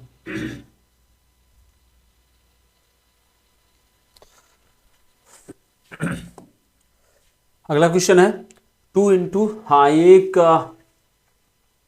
समीकरण के रूप में दिया है। आपको अच्छी तरह से पता होगा कि इस तरह के जब भी क्वेश्चंस आते हैं तो सबसे पहले हम क्या करते हैं, अगर बार दिया होता है तो सबसे पहले बार कोष्टक को हटाते हैं, फिर कोई कोष्टक को हटाते हैं, और बार के अंदर जो भाग होता है, जो संक्रियाओं की सीरीज होती है, वो सबसे पहले भाग दिया जाता है, फिर गुणा, फिर जोड़ा और फिर घटाया। ये आपको पता होगा, बचपन में आपने इस तरह के क्वेश्चंस पढ़ रखे होंगे कि किस तरह से हम हटाते, सबसे पहले छोटा कोष्टक हटाते हैं, फिर मंझला, फिर बड़ा। ठीक है, ये कोई बताने की चीजें नहीं है, आप क्वेश्चन देखिए उससे आपको सब समझ में आ जाएगा। चलिए देखिए क्या है, यहां से इतना ये क्वेश्चन है, ये आप देख लीजिए। ठीक है, 2 इंटू बड़ा कोष्टक 3 प्लस 2 इंटू छोटा कोष्टक 3 माइनस, एक्चुअली ये मंझला कोष्टक है, 3 माइनस छोटा कोष्टक, और ये है 6 में भाग 2 का।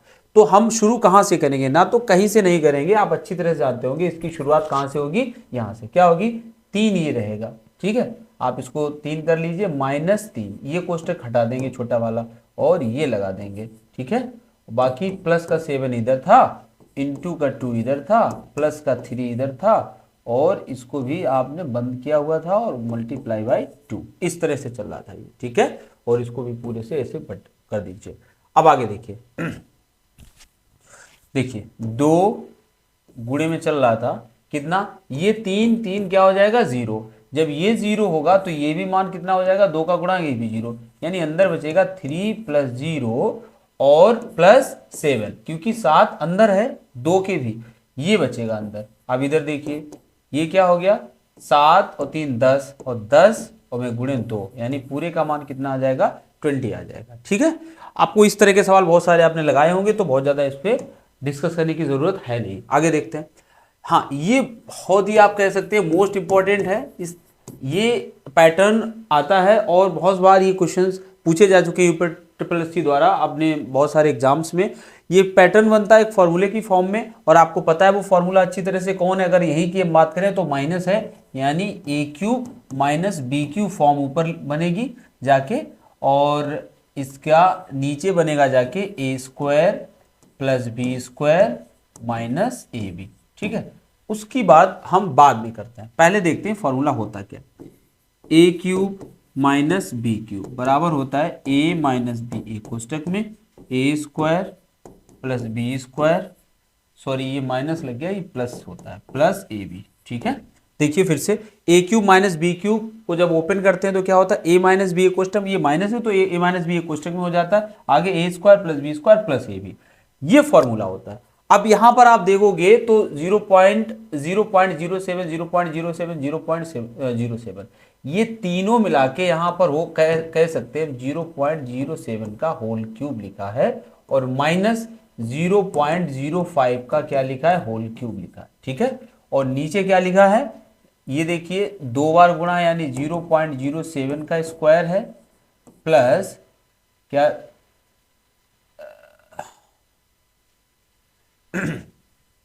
प्लस है 0.05 इंटू 0.07 और प्लस है 0.05, वो भी कितनी बार, 2 बार। देखिए आप जब सवाल लगाओगे तब आपको इसको इस तरह से लिखने की कतई जरूरत नहीं है, हम सिर्फ बता रहे हैं कि कैसे हो जाता है, लेकिन आपको ये शॉर्ट में कैसे लगेगा वो अभी बताएंगे कुछ सेकंड के बाद। पहले आप देखिए क्या ये फॉर्म यहाँ पर लिखी कि नहीं लिखी है, ये पूरा a³ लिखा है इतना कि नहीं लिखा है, यानी कि पहली संख्या का क्यूब माइनस दूसरी संख्या का क्यूब, a³ - b³। नीचे क्या बन रहा है, देखिए a² और +b² हो गया, और +ab, ठीक है, ये बन गया। अब आप वही फॉर्मूला बिल्कुल बन गया, a³ - b³ जब ओपन करोगे आप इसको तो देखिए ये नीचे जो ये वाली बन रही है a² + b² + ab, a² + b² + ab, वो इसका पूरा आगे जब ओपन करोगे वो कट जाएगा, हमें लिखने की कतई जरूरत उसको है नहीं। आप सीधा मानिए ये पूरी संख्या जो ये है नीचे वो कट जाएगी और ऊपर केवल बचेगा a - b, और a की जगह है 0.07 - 0.05, तो आपका आंसर आ जाएगा 0.02। बिल्कुल भी लगाने की जरूरत नहीं है। अगर यहाँ पर ये फॉर्म दी है, ये स्ट्रक्चर दिया है, अगर माइनस है तो a - b कर दीजिए, अगर यहाँ पर प्लस वाला स्ट्रक्चर दिया है तो a + b कर दीजिए, बाकी कुछ भी कैलकुलेशन करने की जरूरत नहीं है। हाँ, कंडीशन है बशर्ते फॉर्म ये होनी चाहिए, स्ट्रक्चर ये होना चाहिए, ठीक है। बहुत ही अच्छा प्यारा सवाल समझा जाता है इसको, और हर बुक में आपको इस तरह के सवाल मिलेंगे। आगे देखिए, यदि 1.5a = 0.2b हो तो यहाँ पर ab की वैल्यू लिखती है। एक्चुअली यहाँ पर हम दशमलव से दशमलव हटा सकते हैं और कह सकते हैं कि a/b बराबर, अगर इसको बटे कर देते हैं तो 2 कितना हो जाएगा 15। तो यहाँ पर a का मान कितना है 2 और b का मान कितना है 15, वही यहाँ पर मान लगा दीजिए। a का मान 3 में गुणे 2 - 5 में गुणे 15 बटे 3 में गुणे 2 प्लस 5 में गुणे 15 माइनस 4/27, ठीक है। 6 में -15 बना 75 बटे 3 दूनी 6 में प्लस 15 बना 75 माइनस 4/27, ठीक है।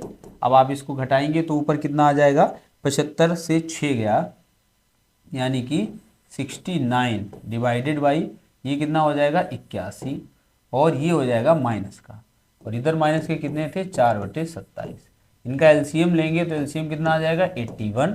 जब 81 आ जाएगा तो माइनस का 69 और माइनस का कितने 27 तियो 81 4 तियो 12, मान ऊपर कितना आ जाएगा 9 2 11 और 6 1 7 और 1 8 81 माइनस के 81 बटे 81, माइनस के 81 बटे 81 को जब हम काट देंगे तो हमारा वैल्यू आ जाएगी, जो आंसर आ जाएगा -1 आ जाएगा और यही इसका उत्तर हो जाएगा। ठीक है, तो यहाँ कुछ करने नहीं था ना, तो आपको बताने की ज़रूरत है और कि इसको किस तरह से करेंगे। आप बस ए और बी के मान यहाँ पर लगा दीजिए और आपका आंसर आ जाएगा। ठीक है, रेस्ट जो है वो कैलकुलेशन है।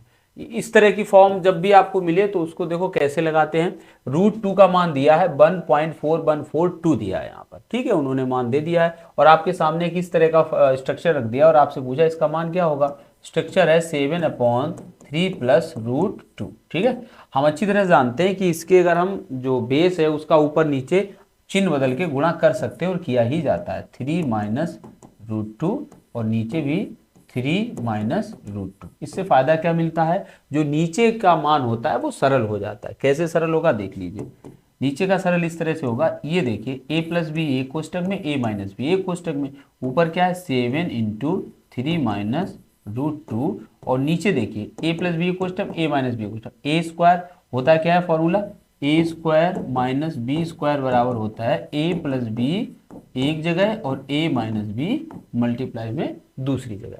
तो यहाँ पर क्या हो जाएगा 3 त्रिका 9 और माइनस रूट का स्क्वायर तो रूट ही हट पाता है 2 आ जाएगा, 9 से 2 जाएगा 7 बचेगा, 7 से 7 कट जाएगा, आपका मान आ जाएगा 3 में माइनस √2 का मान लगा दीजिए कितना आ जाए 1.4142। आप इसको घटा दीजिए और आपका मान आ जाएगा 8 9 से 5 9 से 8 9 से 5 और यहाँ 2 1.5858 1.5858 आपका मान आ जाएगा। ठीक है ना, तो इस तरह से ऐसा अगर स्ट्रक्चर हो तो ऐसे लगाते हैं। अगला देखिए x माइनस 2 बराबर 1 है ना, तो यहाँ पर हम कह सकते हैं कि x बराबर 2 उधर चला जाएगा तो मान कितना आ जाएगा 3, बस यही मान यहाँ पर हमें लगाना है। 3 में गुणे 3 का स्क्वायर कितना हो जाएगा 9 प्लस 5 में गुणे 2 और प्लस 2 तो कितना हो जाएगा 9 तिया 27 प्लस 5 दूनी 10 और प्लस 2 27 और 10। कुछ गड़बड़ हुआ क्या, गड़बड़ हुआ है 27 10 37 और 2 39, कहाँ पे गड़बड़ है भाई। x माइनस 2 इजिकल टू 1 तो x बराबर 3, ठीक है 3x square 3 into x square का 3 त्रिका 9 सही है, 5 में गुणे 3 है, हाँ 5 में गुणे 3 तो 5 3 15 हो जाएगा यहाँ पर। ठीक है, तो अब कितना हो जाएगा 15 तो 27 और 15 42 और 2 44, कितना हो जाएगा 44।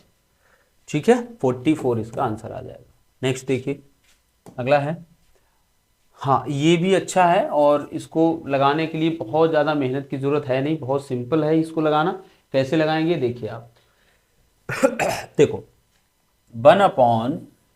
36.18 दिया है, बराबर उसका मान भी एक दिया गया है। आगे आपसे कैलकुलेशन नहीं उसे कराना है, उसको केवल ये चेक करना है कि क्या आपको डेसिमल की जो प्लेस होता है क्या उसको सही करना आता है, तो वही यहाँ पर चेक कर रहा है। आप देखिए यहाँ पर कितना 1/0.0003618 है, यही वहां पर संख्या रिपीट की गई है, बट अंतर सिर्फ है डेसिमल के प्लेस का। प्लेस में क्या अंतर है, यहाँ पर 2 अंक पे था और यहाँ पर 1 2 3 4 5 6 7 अंक पे है। ठीक है, 7 अंक पे है, तो हम ये वैल्यू अगर वहां बना दें तो कोई दिक्कत नहीं होगी। तो इसके लिए हमें क्या करना पड़ेगा, ऊपर यहां पर भी कितने का गुणा कर दें 1 लाख का गुणा कर दें, मतलब 5 जीरो का गुणा कर दें 3 2 5 और ऊपर भी हम 5 जीरो का गुणा कर दें तो मान में कोई परिवर्तन नहीं आएगा 3 2 5। आप अच्छी तरह जानते हैं 7 अंक पे यहाँ दशमलव लगा था, 2 अंक पे यहाँ लगा था, तो ये कितने अंक ज्यादा था 5 अंक ही ज्यादा था। जब हमने 1 लाख का गुणा कर दिया तो ऊपर भी करेंगे तो ऊपर तो 1 लाख ऐसा लिख दीजिए, ठीक है ऐसा हमने लिख दिया, बटे जब ये 5 जीरो गुणा होगा तो दशमलव खिसकेगा कि नहीं खिसकेगा, और दशमलव कुछ इस तरह से आ जाएगा 36.18। अब देखिए इसका मान यही है 36.18 का मान कितना है, मतलब 1/1 तो चलने दीजिए कोई दिक्कत नहीं, 1/36.18 का मान है 0.0, तो हम कह सकते हैं इस इतने का मान है, इतने का क्या 0.0276, लेकिन ये तो हमें गुणा करना ही पड़ेगा क्योंकि हमने ऊपर नीचे दोनों जगह गुणा किया था, तो इसका तो गुणा करना ही पड़ेगा। कितने अंक हैं? 4 अंक। एक अंक उधर एक्स्ट्रा और 0 है तो हो जाएगा 276 और एक 0 और एक्स्ट्रा में लग जाएगी, यही हमारा मान हो जाएगा। ठीक है, आगे देखते हैं। मजा आ रहा होगा, है ना? क्वेश्चंस अच्छे मिल रहे होंगे, लेवल के मिल रहे होंगे, और आप तरीके भी समझ रहे होंगे किस तरह से आसानी से लगाया जा सकता है इनको। अगला देखिए, ये बन रहा है ए स्क्वायर और ये बन रहा है माइनस बी स्क्वायर। ठीक है, तो ए स्क्वायर माइनस बी स्क्वायर क्या कर सकते हैं? ए प्लस बी एक जगह और ए माइनस बी एक जगह, है ना? देखिए जरा, ए प्लस बी 3.36, ए प्लस बी प्लस 2.99, ए प्लस बी हो गया, ए माइनस बी यानी 3.36 माइनस 2.99, ठीक है ना? और नीचे तो चल ही रहा था कितना? 0.37। ठीक है, आगे देखिए, जोड़िए, 9 6 15 की 5 और 9 3 12 और एक 13 और 3 2 5 1 6। ठीक है, गुणे, इसको आप घटा दीजिए तो ये आएगा 0.37 डिवाइडेड बाई 0.37। इससे ये कट जाएगा, आपका मान बच जाएगा कितना? आपका मान बच जाएगा 6.35, यही आपका उत्तर आ जाएगा। ठीक है, बड़े आसान सवाल होते हैं, आपको एक फॉर्मूला बेस दिया होता है, बस फॉर्मूले में मान को रखना होता है, कोई कैलकुलेशन इनमें नहीं होता है, सिंपल सा जोड़ या घटाना दिया होता है, बस देखने से लगते हैं, जिन्होंने नहीं लगाए होते हैं वो थोड़े से डर जाते हैं लोग कि कैसे करें। ये देखिए कितना प्यारा सवाल है, क्या दिया गया है? 2 रूट के अंदर है कि पावर n बराबर 64 दिया गया है, तो n का मान पूछा गया। इसमें हम क्या कर सकते हैं भाई? अब n का मान कैसे निकाल सकते हैं? अभी तो वो अंदर ही है, वर्ग करने पर, वर्ग करने पर। ठीक है, वर्ग करने पर अगर हम इसको वर्ग करेंगे तो क्या, सॉरी वर्ग नहीं करेंगे हम हाँ वर्ग ही कर दो, कोई दिक्कत नहीं है, वर्ग ही कर दो, आप वर्ग कर दीजिए। तो 2 की पावर n बराबर 64 का वर्ग, मतलब 64 में गुणे 64। ठीक है, अब देखिए कितना होता है ये? 2 की घात 6, 2 की घात 6 ये होता है, 2 की घात 6 ये होता है, यही तो होता है ना 64। 2 दूना 4 दूनी 8 दूनी 16 दूनी 32 दूना 64, और ये सब किसके बराबर चलेगा? 2 की घात n के, और गुणा में घातें जुड़ती हैं, यानी 2 की घात n बराबर 2 की घात 12। जब बेस समान हो जाते हैं तो हम घातों की तुलना कर सकते हैं, यानी n बराबर मान कितना आ जाएगा? 12। आंसर डी इसका हो जाएगा। ठीक है ना? चलिए अगला देखते हैं। अगला क्वेश्चन है, देखिए 256 की पावर है 0.32 और 16 की पावर है 0.36। देखिए 256 को 16 की फॉर्म में लिखा जा सकता है क्योंकि ये इसका वर्ग होता है, आप भी जानते होंगे 16 का वर्ग 256 होता है, तो यहाँ पर कर सकते हैं हम लोग 16 का वर्ग और की घात जो चल रही थी वो वही लिखी रहने दीजिए, और गुणे 16 की घात भी जो चल रही थी उसको वही लिखा रहने दीजिए। अब आप देखेंगे अगर m की पावर n की पावर n हो तो ये सॉरी m हो, m की पावर n की पावर क्या कर दें? p कर दें, तो हो जाता है m की पावर np, है ना? दोनों घातों का आपस में क्या हो जाता है? गुणा हो जाता है, तो इनका भी गुणा हो जाएगा। तो 16 32 दूना 64 0.64 इंटू 16 की पावर 0.36।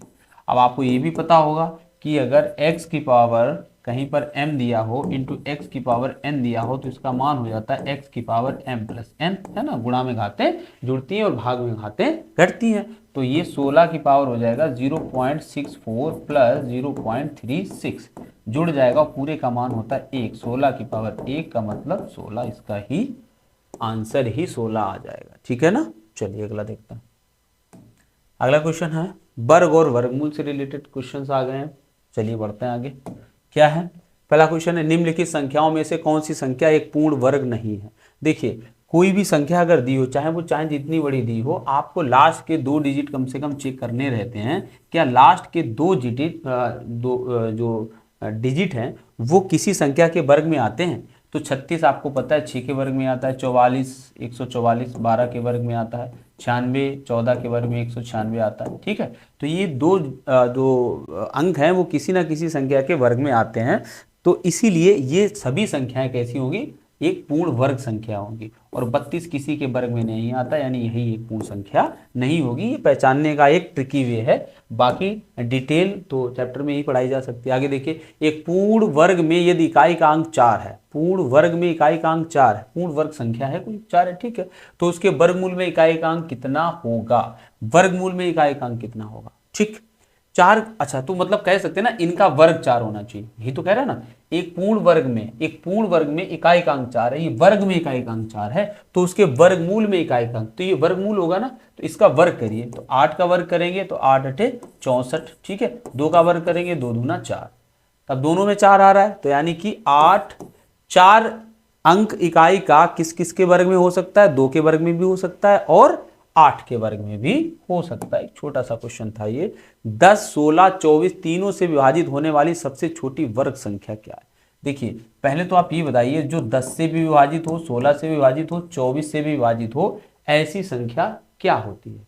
ऐसी संख्या से विभाजित होने वाली संख्या से, मतलब तीनों से विभाजित होने वाली संख्या,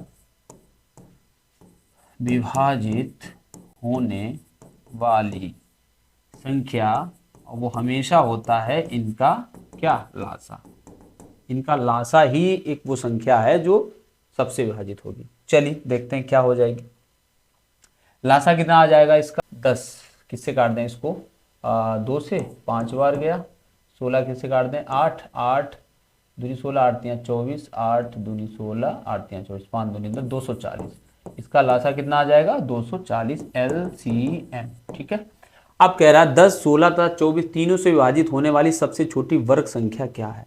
सबसे छोटी वर्ग संख्या जो 240 से कटे, 240 के जरा फैक्टर निकालिए, फैक्टर काटिए, तो 2 दूना 4 दूनी 8 दूनी 16 16 पंचे 80 और 8 दियो 24। ये इसकी कुछ नंबर्स बनेंगे, फैक्टर्स बनेंगे जो 240 के बनेंगे। अब 200 है ना, इनसे कटे तो 240 से, 240 से ये तो कटेगी, 240 तो है ही। अब हम इसमें चाहे जितने का गुणा करें वो 240 से कटेगी, चाहे 2 का गुणा करें, चाहे 3 का गुणा करें, चाहे 5 का 8 का, ठीक है, किसी भी संख्या का इसमें गुणा करें 240 से तो वो हमेशा कटेगी ही कटेगी। बट शर्त यह है कि वो भी जो गुणा करें तो वो पूर्ण वर्ग बन जाए। पूर्ण वर्ग संख्या कब बनती है, 2 2 के जोड़े हैं पूर्ण वर्ग है, 2 2 के जोड़े हैं पूर्ण वर्ग है। देखिए 5 जोड़ा नहीं है तो 1 तो 5 का गुणा कर दीजिए, 3 जोड़ा नहीं है तो 1 3 का गुणा कर दीजिए, यानी 15 का गुणा आप 240 में कर दीजिए, 15 का गुणा आप 240 में कर दीजिए, जो भी आंसर आएगा वही हमारा उत्तर होगा। 15 0 15 चौको 60, 15 दूनी 30 और 6 36, यानी 3600 वो संख्या होगी जो इनसे तो कटेगी कटेगी, साथ में पूर्ण वर्ग भी होगी। अच्छा सवाल है, इंपॉर्टेंट सवाल है, ठीक है। अगला देखते हैं, आगे है, यदि 841 का वर्गमूल 29 हो, है ना, वो दे देते हैं, वो ऐसा नहीं करते कि आपसे मेहनत कराएं। 841 का वर्गमूल 29 है तो इतने का बताओ, आपको सिर्फ डेसिमल का प्लेस सही करना है। देखिए आपको भी पता है जब वर्गमूल लेते हैं तो अगर वर्गमूल लेना है तो संख्या दशमलव आधा हो जाता है, मतलब कहीं पर अगर 0 पॉइंट कितना लिखा है, सपोज करो 04 लिखा है और इसका हमें कह दिया जाए आप वर्गमूल लीजिए, मतलब वर्गमूल लीजिए, तो आप भी जानते हैं इसका आएगा 0.2, है ना, क्योंकि 0.2 का गुणन 0.2 में जब करेंगे तो 2 दूना 4 और 2 अंक पे दशमलव का मतलब ये आ जाएगा। तो वर्गमूल में दशमलव 1 अंक मतलब आधा होता है, अगर 4 अंक है तो 2 अंक पे आ जाएगा, 2 अंक है तो 1 अंक पे आ जाएगा। ये बातें आपको बहुत पहले से पता होंगी, कोई हम नई बातें आपको नहीं बता रहे हैं, ठीक है। तो यहाँ देखिए कितने अंक है, 2 2 4 2 6 2 8, तो यानी कि सीधे सीधे बाहर ले लीजिए 4 अंक, 8 4 1 सॉरी पहले तो एलसीएम इसका वर्गमूल ले लीजिए 29 और कितने अंक पे दशमलव लगाइए, 2 अंक पे, और मतलब 4 अंक पे लगाइए। देखिए जरा 1 2 3 4 5 6 7 8, 8 है ना, 1 2 3 4 पे आ जाएगा, तो यही हमारा आंसर हो जाएगा 0.0029 वर्गमूल, क्योंकि 29 तो उन्होंने दे ही दिया था और वैसे भी आपको पता भी होता है 841 का 29 होता है। प्यारा सवाल है, अच्छा सवाल है, पूछा जा सकता है, लोग फंस सकते हैं। क्या दिया है, P इंटू पी स्क्वायर। देखो आपको इसके लिए इसको फॉर्मूला फॉर्म बनाना पड़ेगा, ऐसे सवाल जब भी आ जाएं। क्या दिया है, P into P square plus 3P plus 3 plus 1 का आपको क्यूब रूट लेना है। क्यूब रूट लेना है, लेकिन उन्होंने कहा है कि हम पी का मान आपको दे रहे हैं 999 है, तो आप जाहिर सी बात है आपको पी की वैल्यू यहाँ यूज़ करनी है। लेकिन आपको ये भी पता है क्या है, यहाँ 999 रख के 999 का वर्ग हम करेंगे। आप बताओ 999 का अगर हम वर्ग करने बैठेंगे तब तो हम यही सवाल लगा के रह जाएंगे, सब कुछ छूट जाएगा।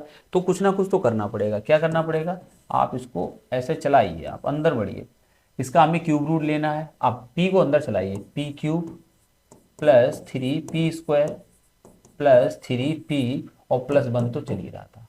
क्या आपको इसको देख के कुछ याद आ रहा है?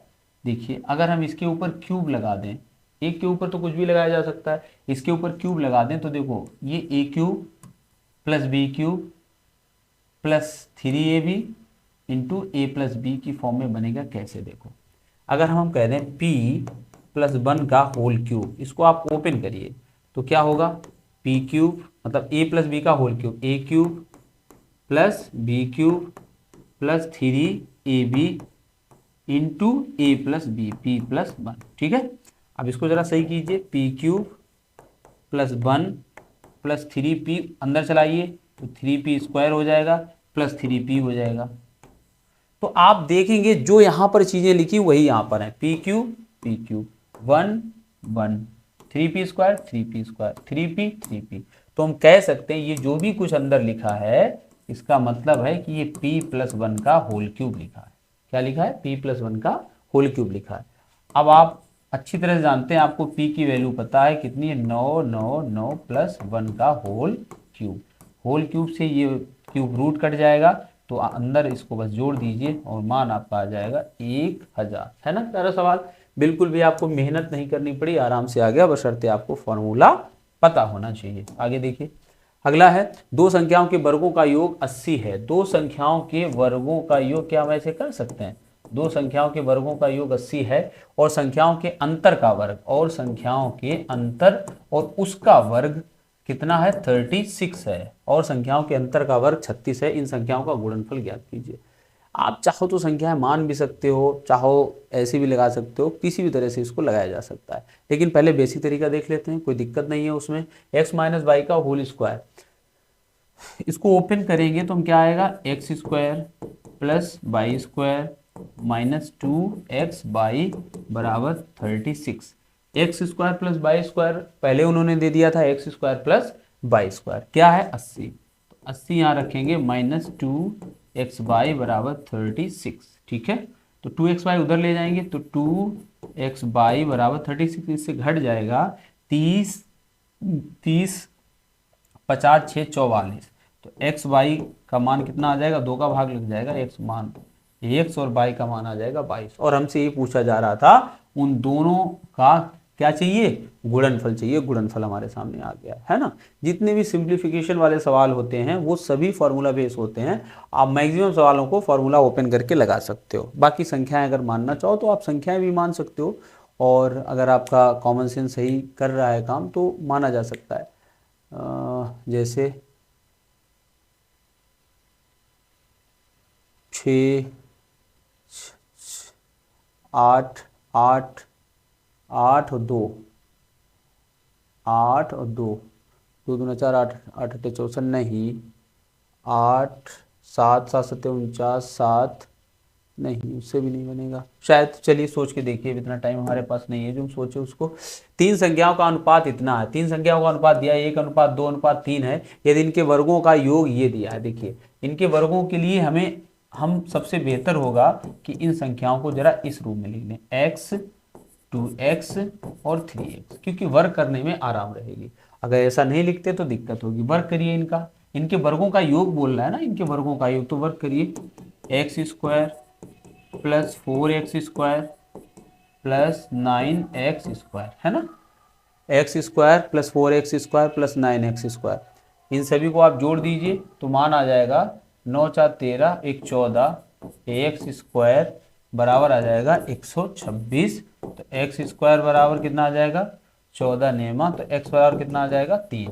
एक्स का 3 आ गया तो संख्याएं होंगी, बस 3 का गुणा कर दीजिए सभी में, ये 3 हो जाएगी, 3 दूनी 6 हो जाएगी, 3 का 9 हो जाएगी, यानी 3 6 9 3 6 9। ठीक है, अगला देखिए, अगला क्वेश्चन पढ़िए।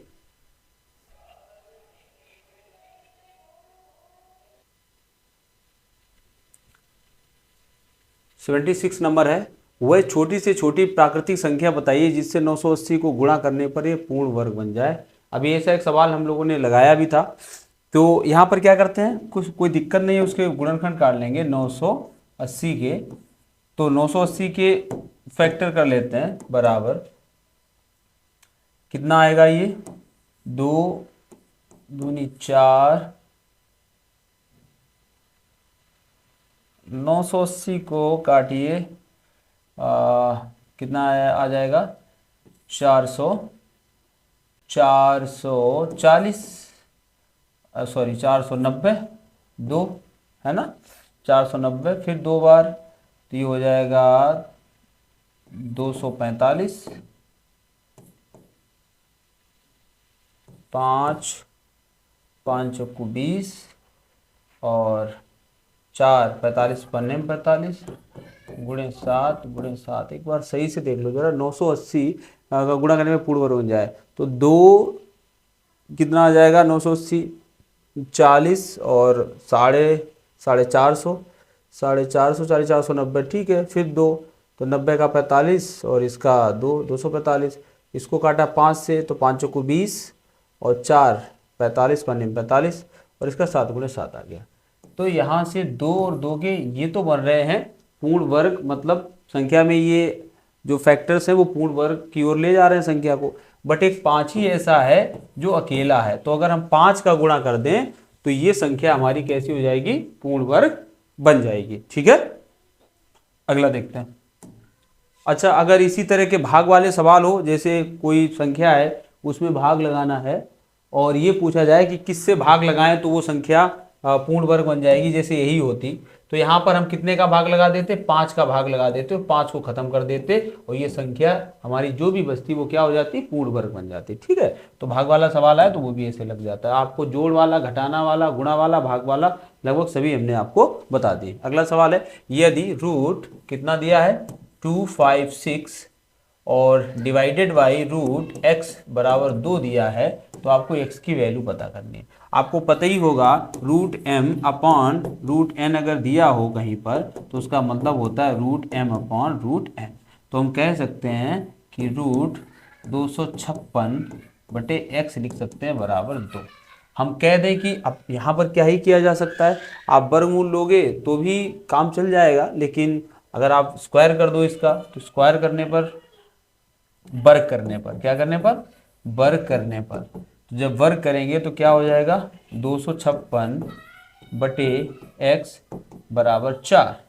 x का मान कितना आ जाएगा, 4 छंग 24, 4 चौको 16, x का मान हो जाएगा 64, आंसर सी।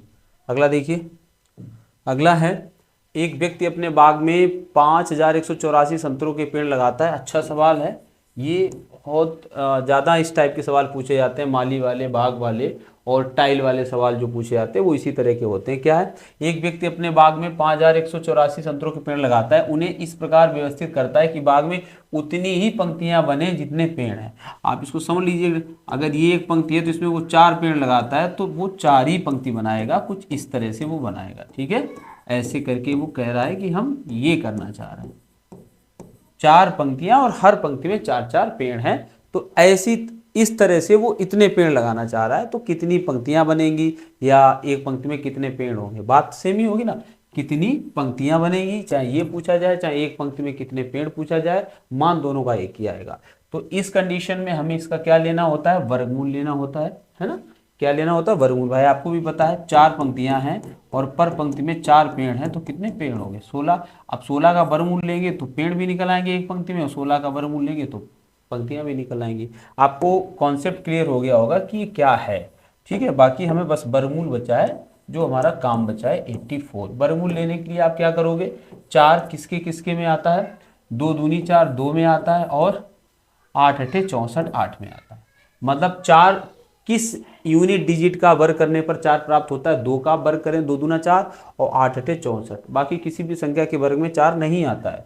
बाकी जो 51 बचा है ये देखिए किसके नियरेस्ट है, ये आप देखोगे तो 7 के नियरेस्ट है, 7 सते 49, तो आप एक साथ यहाँ लगा सकते हैं और तब आप देखेंगे कि आपको वैल्यू मिल जाएगी कितनी, 72। ठीक है, तो इस तरह से आप इसका वर्गमूल निकाल सकते हैं। कई सारे ट्रिक्स होती हैं वर्गमूल निकालने की। अगला देखिए, यहाँ से घातांक और करणी के सवाल हैं, उनको जरा देख लेते हैं, प्यारे सवाल हैं, उस पर नज़र डाल लेते हैं। टाइम थोड़ा सा काफ़ी हो गया है, लेकिन क्वेश्चंस भी तो हैं, 100 क्वेश्चंस अपने आप में काफ़ी ज़्यादा मात्रा होती है क्वेश्चंस की। चलिए, थोड़ा सा ब्लर दिख रहा होगा, क्या है, √2 और 3√3 और √4 और अगला है 3√5। ठीक है, हमें पूछा जा रहा है इनमें से कौन सी संख्या सबसे बड़ी है, सबसे बड़ी पूछा जा रहा है। और कुछ इस तरह से नंबर दिए, बहुत ही इंपॉर्टेंट है अपने आप में, ये भी सवाल बहुत पूछा जाता है। इसमें हमें घातों को थोड़ा सा सिंपल करना रहता है। देखते कैसे, आपको भी पता है 2 की घात, रूट का मतलब होता है 1/2, 3 है, क्यूब रूट का मतलब होता है 1/3, 4 रूट है तो 1/2 और 5 1/3। ठीक है, आपको दिख रहा होगा कि सभी घातों का अगर हम नीचे की संख्याएं देखें तो उनका लासा कितना आ जाएगा, 6 आ जाएगा। ठीक है, कितना आ जाएगा, 6। तो 6 करने के लिए क्या कर सकते हैं हम, यहां भी 3 का गुणा कर दीजिए, ऊपर भी 3 का, यहाँ भी 3 का, सॉरी यहाँ 2 का गुणा कर दीजिए, ऊपर 2 का, यहाँ 3 का गुणा कर दीजिए, ऊपर 3 का, यहाँ 2 का गुणा कर दीजिए, ऊपर भी 2 का, कोई दिक्कत नहीं है। ऊपर हो जाएगा बराबर 2 की पावर कितना हो जाएगा, बटे 6, 3 की पावर 2/6, 4 की पावर कितना हो जाएगा, ये 4 की पावर 3/6 और 5 की पावर 2/6। ठीक है, यही घातें आप इस पर चढ़ा दीजिए, 2 की घात 3 और 3 की घात 2, 4 की घात 3 और 5 की घात 2। ठीक है, अब मान इनके निकाल लीजिए, तो 2 दूनी 4 दूनी 8, 3 त्रिका 9, 4 चक्कू 16 चक्कू 64 और 5 25। ये कुछ इस तरह से हमें मान मिल जाएंगे इन सभी के। तो यहाँ से हम देखेंगे कौन सी संख्या सबसे बड़ी है। सबसे बड़ी संख्या 64, यानी कि कौन वाली निकली है, √4 वाली संख्या सबसे बड़ी आई है, इसका मान सबसे ज़्यादा है, यही हो जाएगा हमारा आंसर। ठीक है, चलिए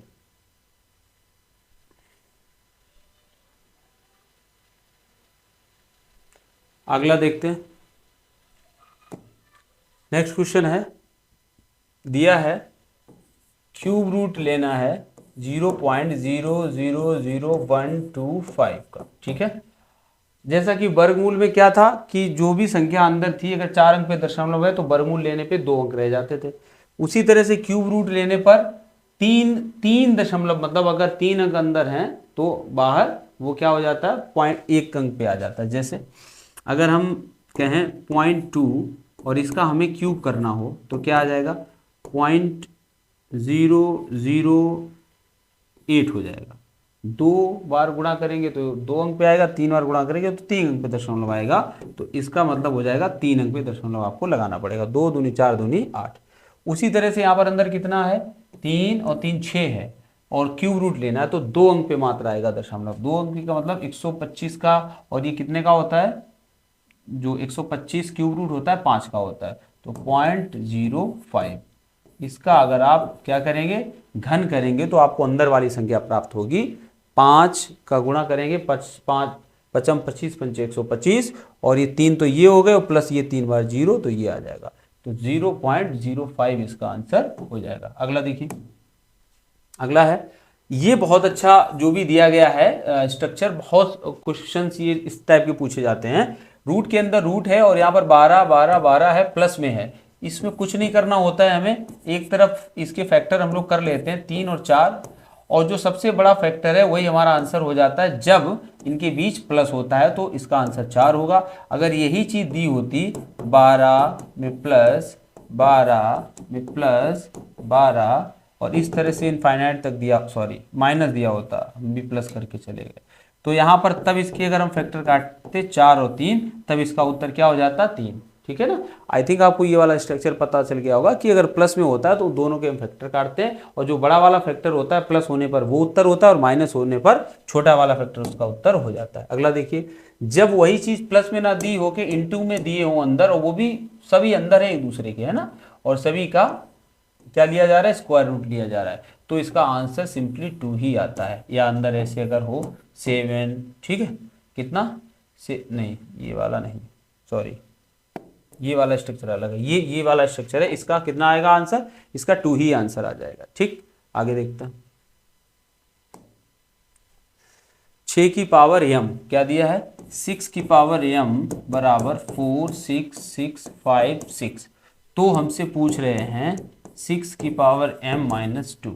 ठीक है, इसको क्या लिख सकते हैं, 6 की पावर m बटे 6 का स्क्वायर लिख सकते हैं, माइनस है ना, कैसे होता है, m की पावर n बटे m की पावर n माइनस लिखा है, सपोज करिए, नहीं p और q लिखा है, तो इसको क्या लिख सकते हैं, m की पावर p अपॉन m की पावर q। मेरे कहने का मतलब है वो बटे में चला जाता है, माइनस वाला नीचे प्लस का हो जाता है। ठीक है, और ऊपर 6 की पावर m का मान कितना था, 4 6 6 5 6, और बटे में कितना आ जाएगा, 6 का स्क्वायर, 6 का स्क्वायर कितना होता है 36। जब 36 से इसको काटेंगे तो आपको वैल्यू मिल जाएगी 1296। कितनी मिल जाएगी, 1296 इसका आंसर आ जाएगा, 6 की पावर m माइनस 2 का। ठीक है, अगला देखिए, बी ऑप्शन। नेक्स्ट है, नेक्स्ट ये भी एक सिंप्लीफिकेशन का है, क्या इसमें होगा, देखिए बराबर 22 दे रहे हैं, वो पहले से 22 दे रहे हैं, और आपको पता है 484 का वर्गमूल 22 ही होता है। ठीक है, 22 का जो वर्ग होता है वो 484 होता है, 484 का 22 वर्गमूल होता है। तो यानी कि इस पूरी जगह पर क्या होना चाहिए, 1, क्योंकि इससे मान बढ़ा घटा तो सकते नहीं है, 1 होना चाहिए। 1 कब होगा, जब 25 में 25 का ही भाग लगाएंगे, तभी इस पूरी वैल्यू का मान क्या हो जाएगा, 1 हो जाएगा। तो x का मान भी कितना होगा, 25 होगा। आगे देखिए, अगला है, हाँ ये स्ट्रक्चर बहुत ही प्यारा है, सुंदर है, ये ऐसे कुछ पूछा जाता है, 19 + 8√3 का वर्गमूल क्या होगा, ऐसे लिखा होता है सवाल, वर्गमूल क्या होगा, का वर्गमूल क्या होगा। ठीक है, जब भी इस तरह का सवाल आए, अब तो खैर यहाँ पर थोड़ी सी प्रॉब्लम आपको दे दी है कि बाहर 8 दे दिया है, लेकिन इसका स्ट्रक्चर जो नॉर्मली सवाल आता है, क्वेश्चंस जो भी छोटे एग्जाम्स में आते हैं वो कुछ इस तरह से आते हैं, 19 प्लस यहाँ केवल 2 होता है, और अंदर अगर हम 4 को करेंगे तो कितना, 4 और दूनी 8, यानी 4 अंदर चला जाएगा, 4 बाहर है तो 4 है, लेकिन अंदर जाएगा तो 16 हो जाएगा। आप भी जानते हैं कितना हो जाएगा, 16, और 16 का गुणा 16 48, तो अंदर कितना हो जाएगा, 48। ठीक है, अब ये स्ट्रक्चर जो बना है, यही स्ट्रक्चर है जो हमारा काम आएगा।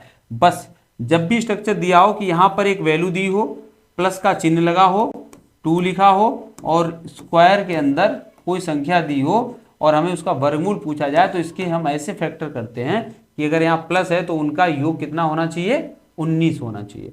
तो देखिए प्लस कितना हो जाए, 16 और 3 48, 2 बन रहे हैं, 16 और 3, और 16 और 3 को जोड़ने से क्या हो जाता है, 19। तो हमारा आंसर क्या हो जाता है, प्लस है तो बस यहीं पर स्क्वायर लगा दीजिए, बीच में प्लस लगा दीजिए, इधर √3 लगा दीजिए। फिर से समझिए, जो हमने इसके अलग अलग काटे थे 16 और 3 फैक्टर, तो आप उन्हीं पर बस वर्गमूल का चिन्ह लगा दीजिए स्क्वायर रूट का, और बीच में प्लस था तो प्लस लगा दीजिए। आपको पता है 16 का वर्गमूल 4 होता है, और प्लस √3 ही इसका आंसर हो जाएगा, यानी ये। आप सपोज करो यहीं पर माइनस होता तो आंसर हो जाता 4 - √3, कुछ अंतर नहीं होता है, यही हमारा उत्तर हो जाता।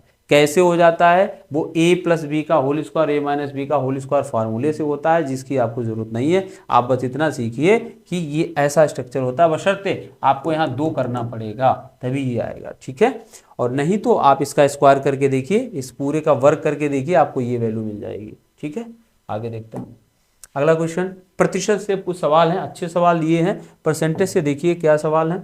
पहला है 4 2 4 0 का 3/5 पर, 3/का मतलब गुणा 3/5 गुणे 75% का मतलब क्या होता है, 75 का मतलब होता है 3/4, क्या होता है 3/4 का, और दिया है 25% का मतलब होता है 1/4। अब जो जिससे कट रहा है तो काट दीजिए, नहीं कट रहा है तो कोई बात नहीं है। लेकिन देख लीजिए, 5 5 5 अठे 40, 2 24, 5 चौकू 20, 4 40, 5 अठे 40, सही है ना क्या? 5 अठे 40, 2 24, 5 चौकू 20, 4 40, 5 अठे 40, ठीक है। 4 चौकू 16, सीधा सीधा काटे, 4 चौकू 16, 16 से काट दीजिए, 16 पंचे 80 और 4 48, 16 तियां 48, 3 त्रिका 9, 9 का गुणा कर दिया, 9 तियां 27 और 9 पना 45 और 2 47, 477, यानी कि ऑप्शन नंबर सी इसका उत्तर हो जाएगा। ठीक है, सिंपल था, कैलकुलेशन था इसमें बस। अगला देखिए, एक भिन्न के अंश में 25% वृद्धि करें तथा हर दुगना करें। ये अच्छा सवाल है। ये सवाल दुगने से भिन्न में आ जाते हैं कि अंश और हर में परिवर्तन करते हैं और एक परिणामी भिन्न आपको दे देते हैं, मूल भिन्न आपसे पूछी जाती है। तो क्या हो जाएगा, एक भिन्न के अंश और हर में, तो अगर आप भिन्न को क्या ही मानेंगे, आप भिन्न को अगर x और y मान लीजिए थोड़ी देर के लिए, x बटे y, ठीक है। एक भिन्न के अंश में 25% की वृद्धि करें, अंश में 25% की वृद्धि का मतलब क्या होता है, अंश को 125 कर दीजिए, ये 100 वाला होगा, 125 वाला कर दीजिए, 25% की वृद्धि हो गई। तथा हर को दुगना करें, जब कोई भी चीज दुगनी होती है तो वो कितने प्रतिशत बढ़ती है, 100% बढ़ती है। तो हर कितना हो जाएगा, मतलब 100 था तो ये कितना हो जाएगा, 200। ये बात जिसको ना समझ में आई हो वो कुछ इस तरह से देख सकता है, x अगर 100% था, 25% बढ़ने के बाद 125 हो गया, मतलब अंश।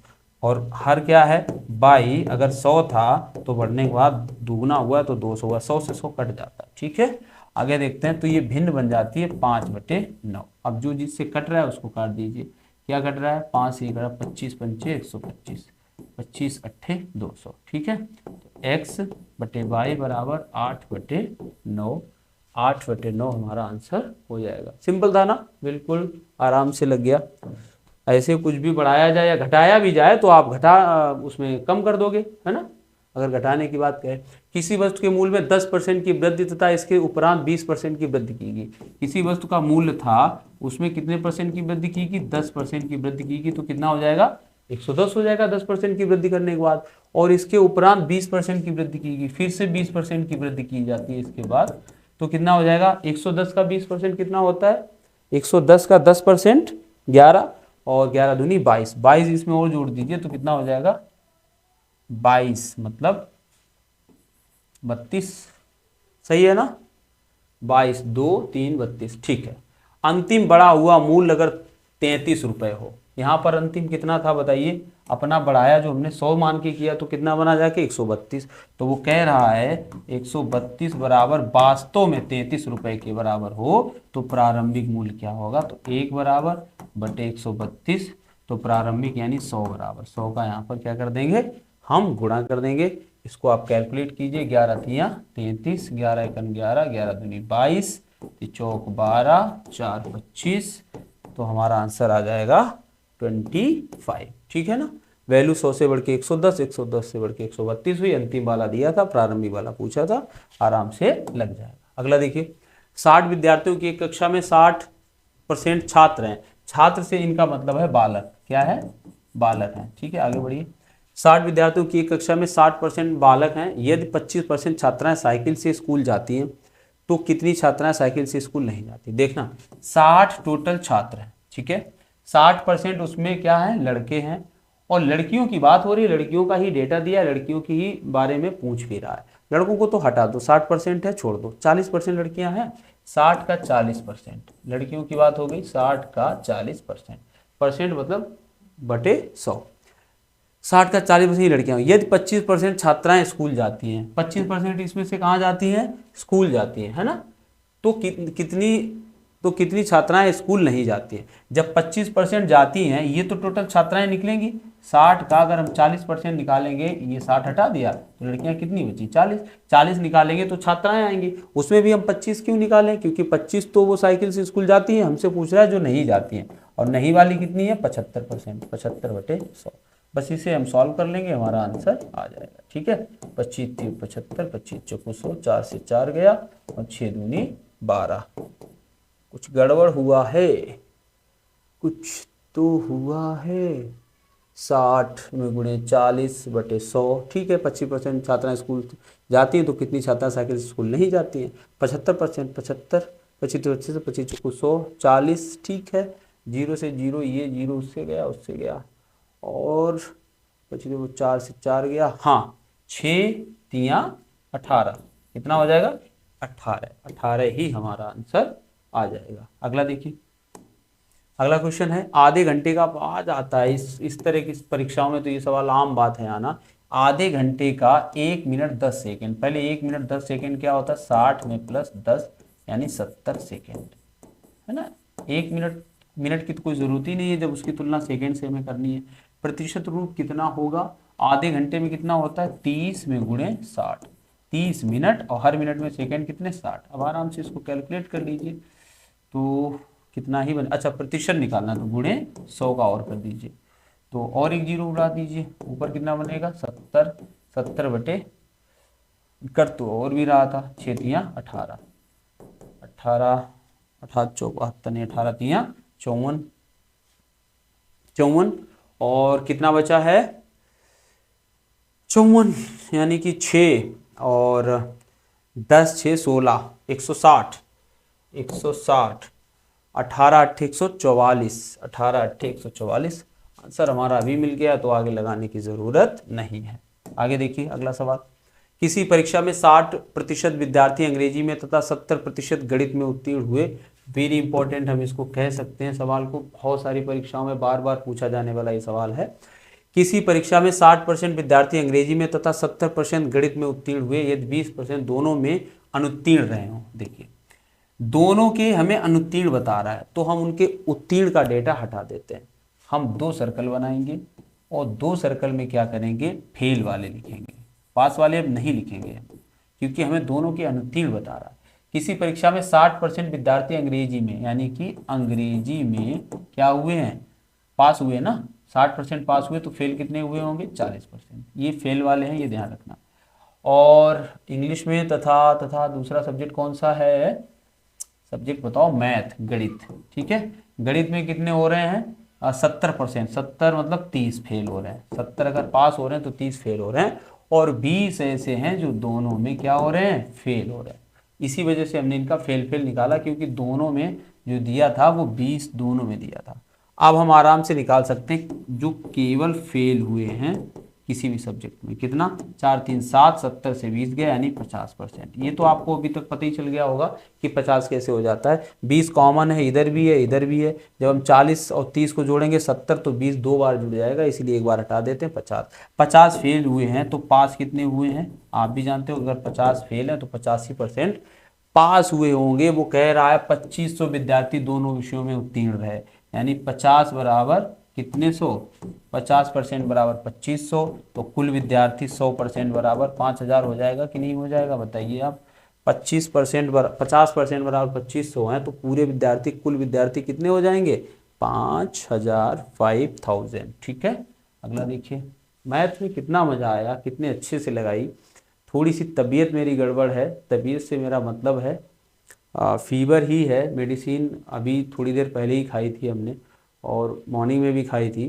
तबीयत बिल्कुल साथ नहीं दे रही एग्ज़ाम के टाइम पर, आपको तब भी 2-2 दिन का गैप हो रहा है, वरना आपने देखा होगा कि पढ़ाई के साथ समझौता नहीं करते, हमने एक एक दिन में 2-2 वीडियो भी अपलोड किए हैं। बट स्वास्थ्य है कि और पूरी तरह से बॉडी हमें सपोर्ट नहीं कर रही है कि हम बिल्कुल भी क्लास को पढ़ाएं, लेकिन फिर भी आपका जो भी बन पा रहा है उसको हम कर रहे हैं। तभी पढ़ाने की स्पीड जैसी हमारी यूजुअल होती है वैसी नहीं है, स्लो है। आपसे रिक्वेस्ट है स्पीड बढ़ा के इसको पढ़ लीजिए, थोड़ी सी मेरी स्पीड स्लो है, ठीक है। चलिए, एक परीक्षा में 40% अभ्यर्थी लड़कियां थी और परीक्षा में 35% लड़के और 20% लड़कियां अनुत्तीर्ण होंगी, ठीक है। चलो डाटा को बना के ले चलते हैं। एक परीक्षा में 40% अभ्यर्थी लड़कियां थी, ये अगर 100 लोग हैं तो हम यहीं से कर लेते हैं, ये हो गई हैं गर्ल्स और ये हो गए बॉयज़, ठीक है। और 40 हैं गर्ल्स और 60 हो जाएंगे बॉयज़, ठीक है ना। 40% लड़के हैं तो ऑब्वियसली 60 लड़के बचेंगे। परीक्षा में 35% लड़के, ये देखिए जरा डाटा, 35% लड़के और 20% लड़कियां अनुत्तीर्ण हुए हैं। हम यहाँ से लिख सकते हैं फेल वाला, फेल, अच्छा इनमें भी अलग अलग कर दीजिए, ये पास हैं ये फेल हैं, ये पास हैं ये फेल हैं, ठीक है ना। अब देखते हैं 35% लड़के फेल हुए हैं, 60 अगर लड़के हैं टोटल, 60 का 35% फेल हो रहे हैं, तो कितने फेल हो रहे होंगे जरा देख लो जरा। 35% इसका निकालो 60 का, 60 का 35%, 60 का 10% 6 होता है, और 6 3 18, और 5% कितना होगा 3, 18 3 21, 21 हो जाएगा ना, 21 फेल हो जाएंगे। तो पास के कितने हो जाएंगे 39, सही है ना, पास के 39 हो जाएंगे, 3 2 5 5 1 6, ठीक। और 20% लड़कियां अनुत्तीर्ण रही, 20%, 4 दूनी 8, 8 हो जाएंगी, और ये कितनी हो जाएंगी 32 पास हो जाएंगी। इतना डाटा हमारे पास आ चुका है। अब आगे देखते हैं। और 585 लड़के उत्तीर्ण हुए, क्या कह रहा है, और 585 लड़के उत्तीर्ण हुए, उत्तीर्ण होने वाली लड़कियों की संख्या बताइए। देखो ये जो 585 है, 585 है, ये हम किसके बराबर करेंगे 39 के बराबर करेंगे, क्योंकि इसी के बराबर वो फिगर होगा। तो 39 के बराबर ये है, और हमसे पूछ रहा है लड़कियों की संख्या ज्ञात कीजिए जो क्या हुई है पास, और पास कितनी हुई है 32, 32 का गुणा कर देंगे, 32 की वैल्यू हमें मिल जाएगी। 13 से कटना चाहिए, 13 3 39, और 13 चौको 52, कितना बचा है 6 65, 13 बचे 65, ठीक है। फिर से काट दीजिए, 15 3 45, 15 का गुणा 32 में कर दीजिए, 15 दूनी 30, 15 3 45, और 3 48, यानी 480 लड़कियां जो हैं वो पास हुई हैं, 480 480, ठीक है ना। चलिए अगला देखिए। अगला है यदि m बराबर 8x n बराबर 6x हो तो n m से, देखो m का मान ये, n का मान ये, n m से, पहले से लगा दें, n m से ये अपॉन n, m से कितने प्रतिशत कम है। देखिए हमने आपसे कहा था, हम आपसे कहें कि 200 ग्राम 1 केजी का कितने प्रतिशत है, कितने प्रतिशत है। तो ये सवाल क्या कह रहा है, किसके बारे में बात हो रही है 200 ग्राम के बारे में, किससे सापेक्ष, किससे तुलना हो रही 1 केजी, 1 केजी मतलब 1000 ग्राम, कितने प्रतिशत है का मतलब प्रतिशत का गुणा, ठीक है। तो आपको अच्छी तरह पता है कि मान कितना आ जाएगा 20%। हम आपको ये बताना चाह रहे हैं कि जिससे तुलना की जाती है, जिसके आगे से लगा होता है, का लगा होता है, उसी को हम बेस में रखते हैं, आधार में रखते हैं। तो ये पूछ रहा है यम से कितने प्रतिशत कम है, तो पहले कितना कम है ये देखो, आप कहोगे 2x कम है, सही है ना। किससे, m से, m मतलब 8x से, कितने प्रतिशत के लिए कितने का गुणा करते हैं 100 का, ठीक है, 4 बार, और 4 25 बार, ठीक है। तो कितने प्रतिशत ये कम हो जाएगा 25% कम हो जाएगा। अगला देखिए, अगला क्वेश्चन है किसी परीक्षा के लिए उत्तीर्णांक 40% है, ठीक है। एक विद्यार्थी ने 185 अंक प्राप्त किए, वो 185 मार्क्स प्राप्त करता है और 15 नंबरों से फेल हो जाता है, तो 15 नंबर जोड़ दो ना बेचारे के, पास करो उसको। तो पास कितने हो गए 200, 200 में क्या हो रहा है वो पास हो रहा है, और पास होने का जो परसेंटेज था वो कितना था 40%, क्यों था बता चुका है वो। किसी परीक्षा के लिए उत्तीर्णांक 40% है, एक विद्यार्थी ने 185 अंक प्राप्त किए तथा वह 15 अंकों से उत्तीर्ण हो गया, अधिकतम अंक कितने हैं। तो जब 40% का मान कितना है 200 है, तो 100% का मान कितना हो जाएगा, 100% का मान 2.5 गुना, 2.5 गुना मतलब 500, कितना हो जाएगा 500 इसका मान, ठीक है ना। आराम से लग जाएगा, कोई दिक्कत नहीं है इसमें। 95 की तरफ चलते हैं, ऑलमोस्ट हम लोग अपने क्लास को कंप्लीट करने वाले हैं, और यही इतनी भी स्लो हमने नहीं पढ़ाया है, यही 100 क्वेश्चन लोग 4-4 5-5 घंटे में भी पढ़ाते हैं, ठीक है।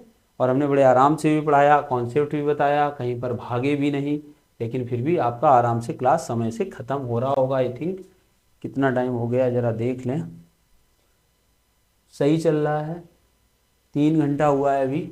चलो फिनिश करते हैं इसको। यदि नीता का वेतन पायल के वेतन से, क्या यहाँ पर हम नीता लिख सकते हैं, नीता का वेतन, यहाँ पायल लिख सकते हैं।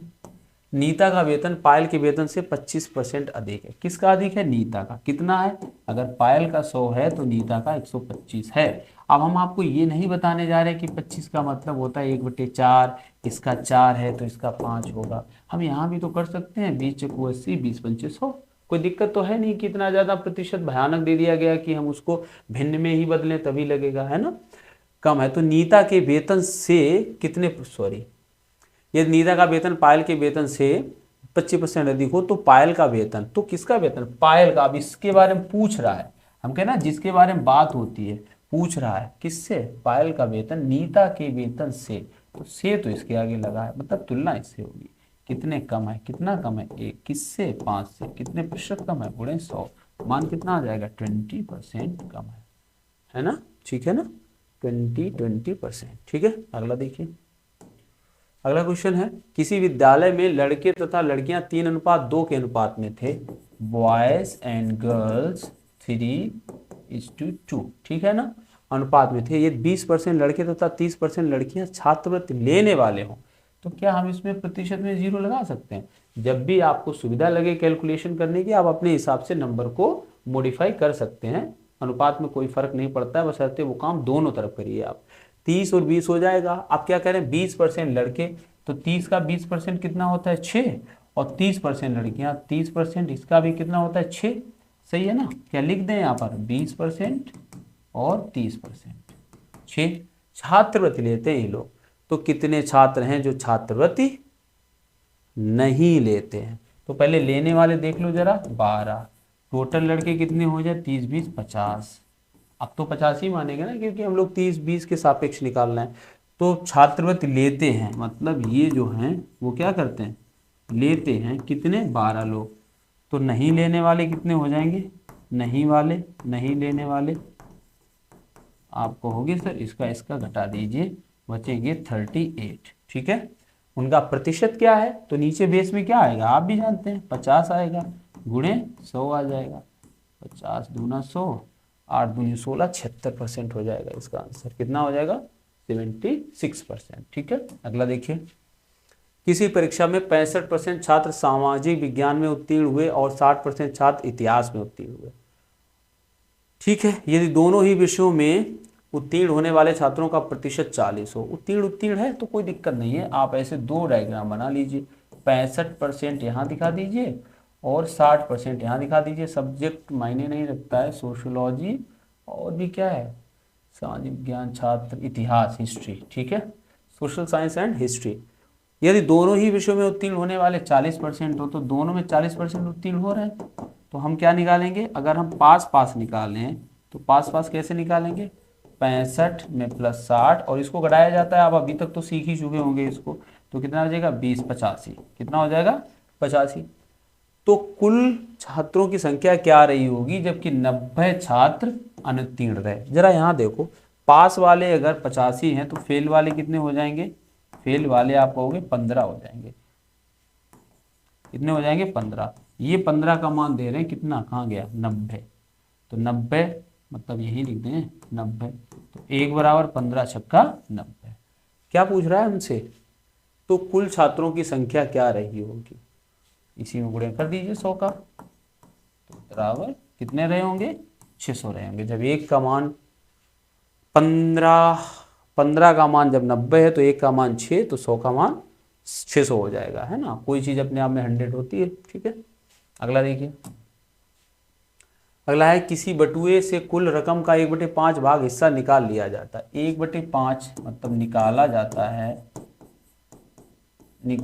जाता बराबर 1/5। तो आप ये बताइए, 5 मतलब था उसमें, 1 मतलब निकाला, ये तो मतलब होता है भिन्न में, जिसकी बात होती है वो ऊपर होता है, 1 मतलब निकाला, 5 मतलब था, निकाला गया तथा शेष का 1/12 हिस्सा इतने हैं। शेष कितना बचा ये बताइए। जब किसी चीज से 1/5 चला गया तो आप जानते होंगे कि शेष कितना बचा है, 4/5, 4 बचा है, 5 पूरा है, ठीक है। शेष का 1/12 हिस्सा, का 1/12, का मतलब गुणा 1/12 का मतलब 1/12 बराबर 7 रुपया 40 पैसा है। काट दें इसको, 4 तियो 12, 5 तियो 15, 1 बराबर क्या हो जाएगा, 15 का गुणा करिए, 15 0, 15 चौको 60, और 15 सत्ते 105, और 6 111, दशमलव लगा दीजिए, यानी 111 मान आ जाएगा। और भिन्न में एक का ही मान जो होता है वही पूर्ण होता है, तो हमारा मान आ जाएगा 111। बटुए में कितने रुपए थे? 111। ठीक, अब आगे देखिए, मिलन ने 1 रुपए की 10 टॉफी खरीदी, 25% लाभ के लिए उसे 1 रुपए की कितनी बेचनी पड़ेगी? ठीक है, तो क्रय क्रय कितने का किया है? क्रय है 1 रुपए की 10 टॉफी, तो 10 टॉफी बराबर 1 रुपए की, एक टॉफी बराबर 1/10 रुपए की। इतनी कोई दिक्कत हुई? क्रय में इतना हमने लिख दिया, कोई समस्या? 10 टॉफी 1 रुपए की खरीदी है, तो एक टॉफी कितने खरीदी होगी? 1/10 रुपए की। ठीक है, अब उसको क्या चाहिए? क्रय पे 1/10 पे उसको चाहिए लाभ। कितने का लाभ चाहिए उसको? 25% का। तो ये 100 वाली है और उसको 25% का लाभ चाहिए, यानी 125 वाली चाहिए। 125 के लिए क्या करेंगे? 25 पंचे 125, 25 चौको 100, 5 दूनी 10, 4 दूनी 8, 1/8। यानी जो उसको विक्रय करना पड़ेगा वो 1 रुपए की कितनी टॉफी देनी पड़ेगी उसको? 8 टॉफी बेचनी पड़ेगी। ठीक है, 1 रुपए, एक टॉफी का मूल्य कितना आ जाएगा? 1/8। 1/8 मतलब 8, ये वाला जो यहाँ क्रय का था वही फॉर्म यहाँ पर प्राप्त हो गई। तो एक टॉफी का मूल्य कितना हो जाएगा, या 8 टॉफी का मूल्य कितना हो जाएगा? 1 रुपए, है ना। 10 टॉफी का 1, तो 8 टॉफी का 1 रुपए। ठीक है ना। और इसको डायरेक्ट भी अगर लगाना है तो डायरेक्ट लगा दीजिए, कुछ नहीं करना होता है। जो दिया है 10 का दिया है, तो ये दिया है आपका